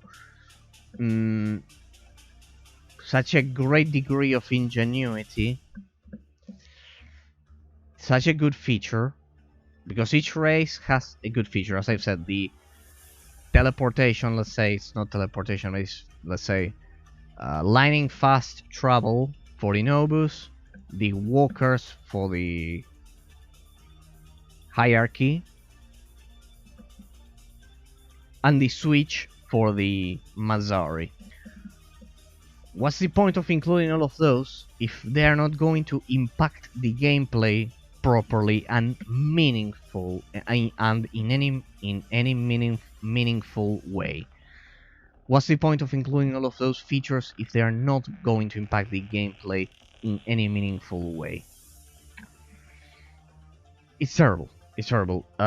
Because this game had a lot of the innovation. I have to award it the highest qualification regarding innovation because the races are so unique and the gameplay mechanics could have been perfectly implemented. So the innovation, they put all of the effort clearly into that category. The innovation for sure. But the rest of the sections are so bad that they kind of like overshadow any degree of success the innovation category for the analysis could provide them. But yes, regarding the innovation, they how unique the races are, and some of the mechanics are. If you want to discover an RTS game which has unique, 100% unique, I'm truly saying this, 100% unique gameplay mechanics, you will probably enjoy this one. But the campaign, the gameplay, and the rest of the aspects for this game, they overshadow how unique all of these features I've been mentioning are. It's an absolute pity because the game could have been great. The game could have been great. It's certainly not a bad game. The game is playable, but the pathfinding, the lack of unit variety, the lack of objective variety, the limited base building mechanics, they all completely destroy my qualification for this game, because it's no better than Grey Goo, and it's no better than Empire at War. And Grey Goo, I awarded it, just so you have a reference, a C. I awarded Grey Goo a C, because while it had good gameplay, Grey Goo has good gameplay, good base building mechanics, has pretty decent base building mechanics, there's a bit more of unit variety, it fixes all of those issues. The campaign is used as a tutorial for the multiplayer section of the game. They thought that the multiplayer would save them, and no. I think the campaign for Grey Goo, I've mentioned it. It has kind of like 12 missions total, 15 with the DLC, with the Shroud DLC, which introduced a fourth race, but there was no way to fix that game. So let's get to the final qualification for Universal War Earth Assault. It sadly inherits a lot of negative aspects from both its predecessor, Empire at War, and its successor, Grey Goo. A lot of negative things are... I can see them here, which I've seen in those two previous games. in the other games Petroglyph has developed. So I'm going to award Universal War Earth Assault. I'll have to sadly award it a D. From F to S, a D. I certainly didn't like this one. I awarded Grey Goo a C, but for different reasons, as I've said, because the campaign was used as a tutorial for the multiplayer section of the game. Here, only the innovation, some parts of the graphical effects, and not much else to say, because the level design is terrible. The campaigns are short, shallow, uninspired. The terrible game. They have a cohesively developed plot, but it revolves around the same logic.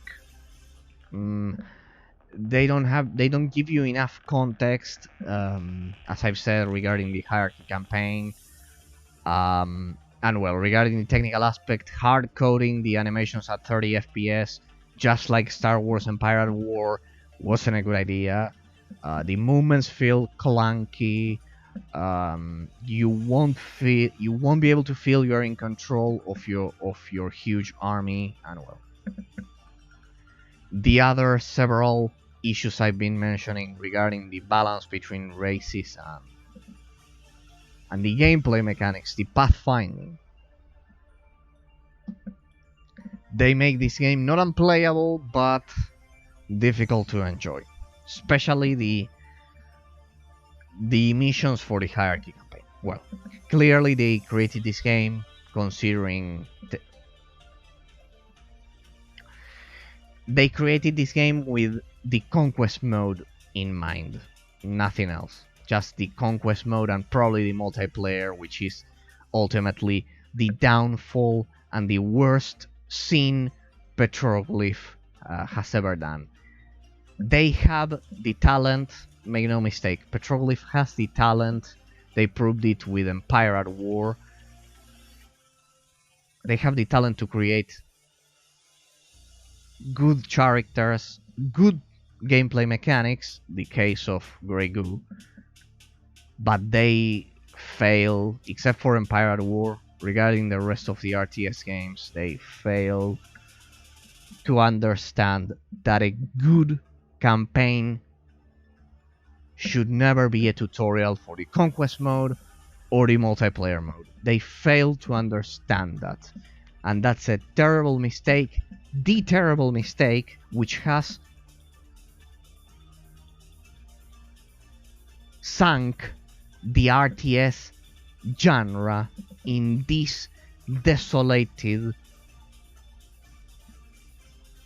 and dramatic situation, right, in which we have no new AAA games, new AAA RTS games every month as we used to previously, back in the early 2000s, the 90s. And it is because a lot of the developers ended up thinking that with a good multiplayer mode, they could get away with the money, just like StarCraft 2 did, and they could simply ignore the campaign mode. No. Fortunately, Age of Empires 4 proved that it could be properly done recently, what is even better. So I hope they create something like Grey Goo, but truly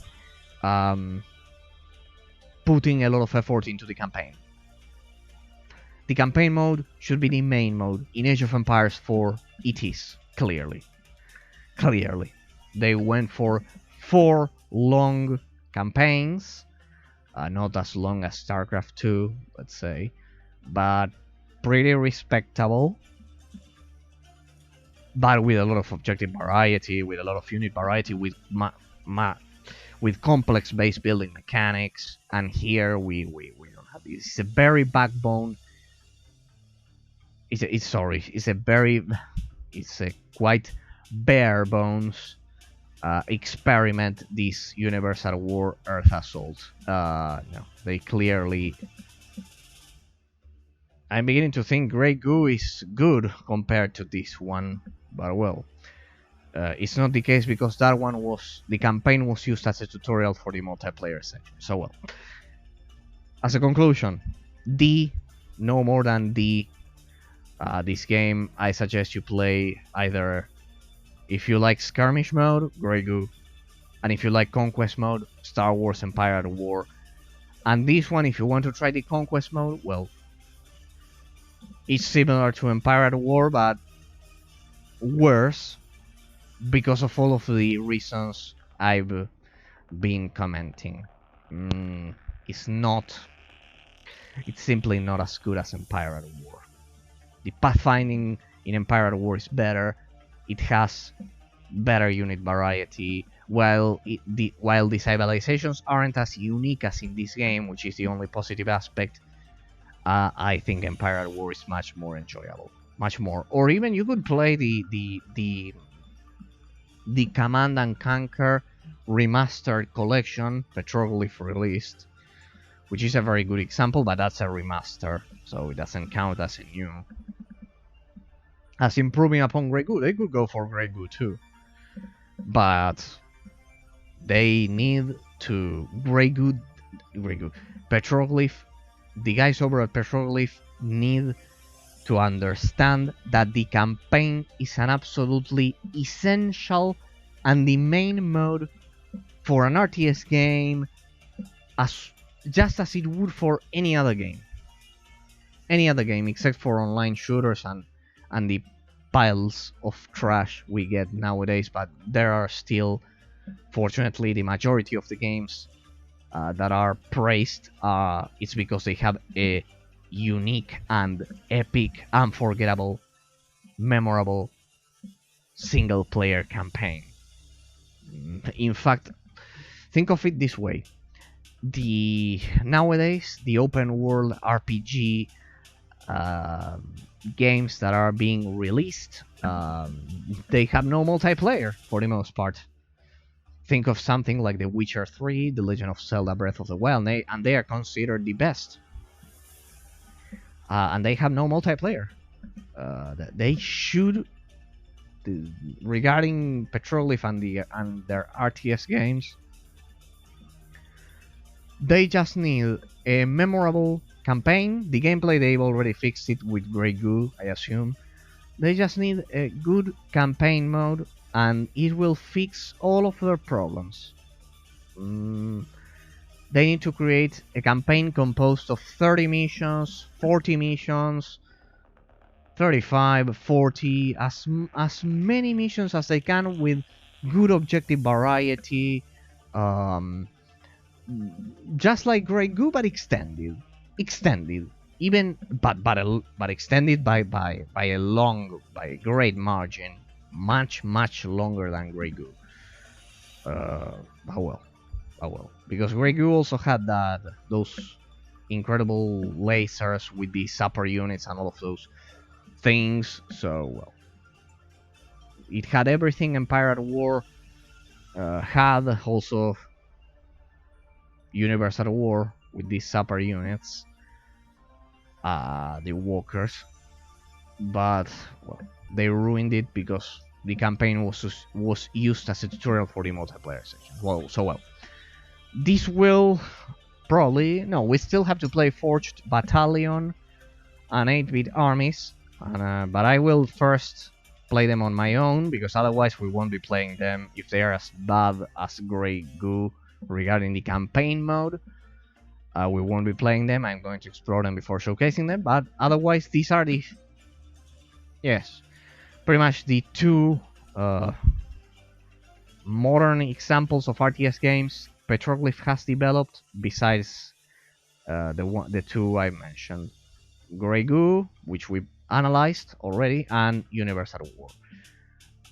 Pretty much Grey Goo is better than this one, and Empire at War is still better than Grey Goo, just because of the lack of campaign mode. Otherwise, Grey Goo would be better. The gameplay for Grey Goo is better, but it has no campaign, literally.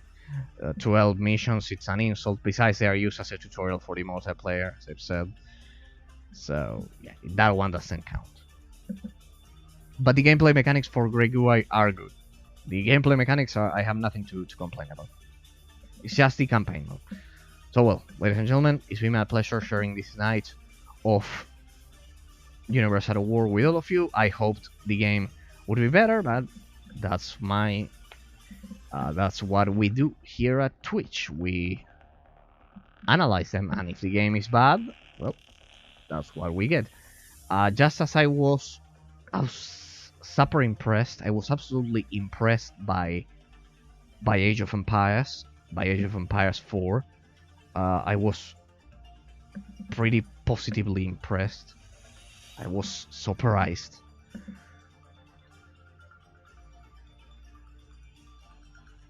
I was surprised because of how Relic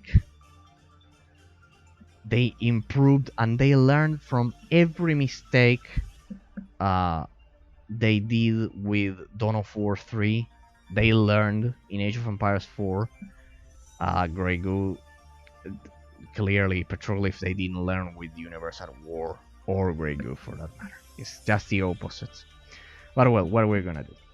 Ladies and gentlemen, be sure to stay tuned because we are going to analyze.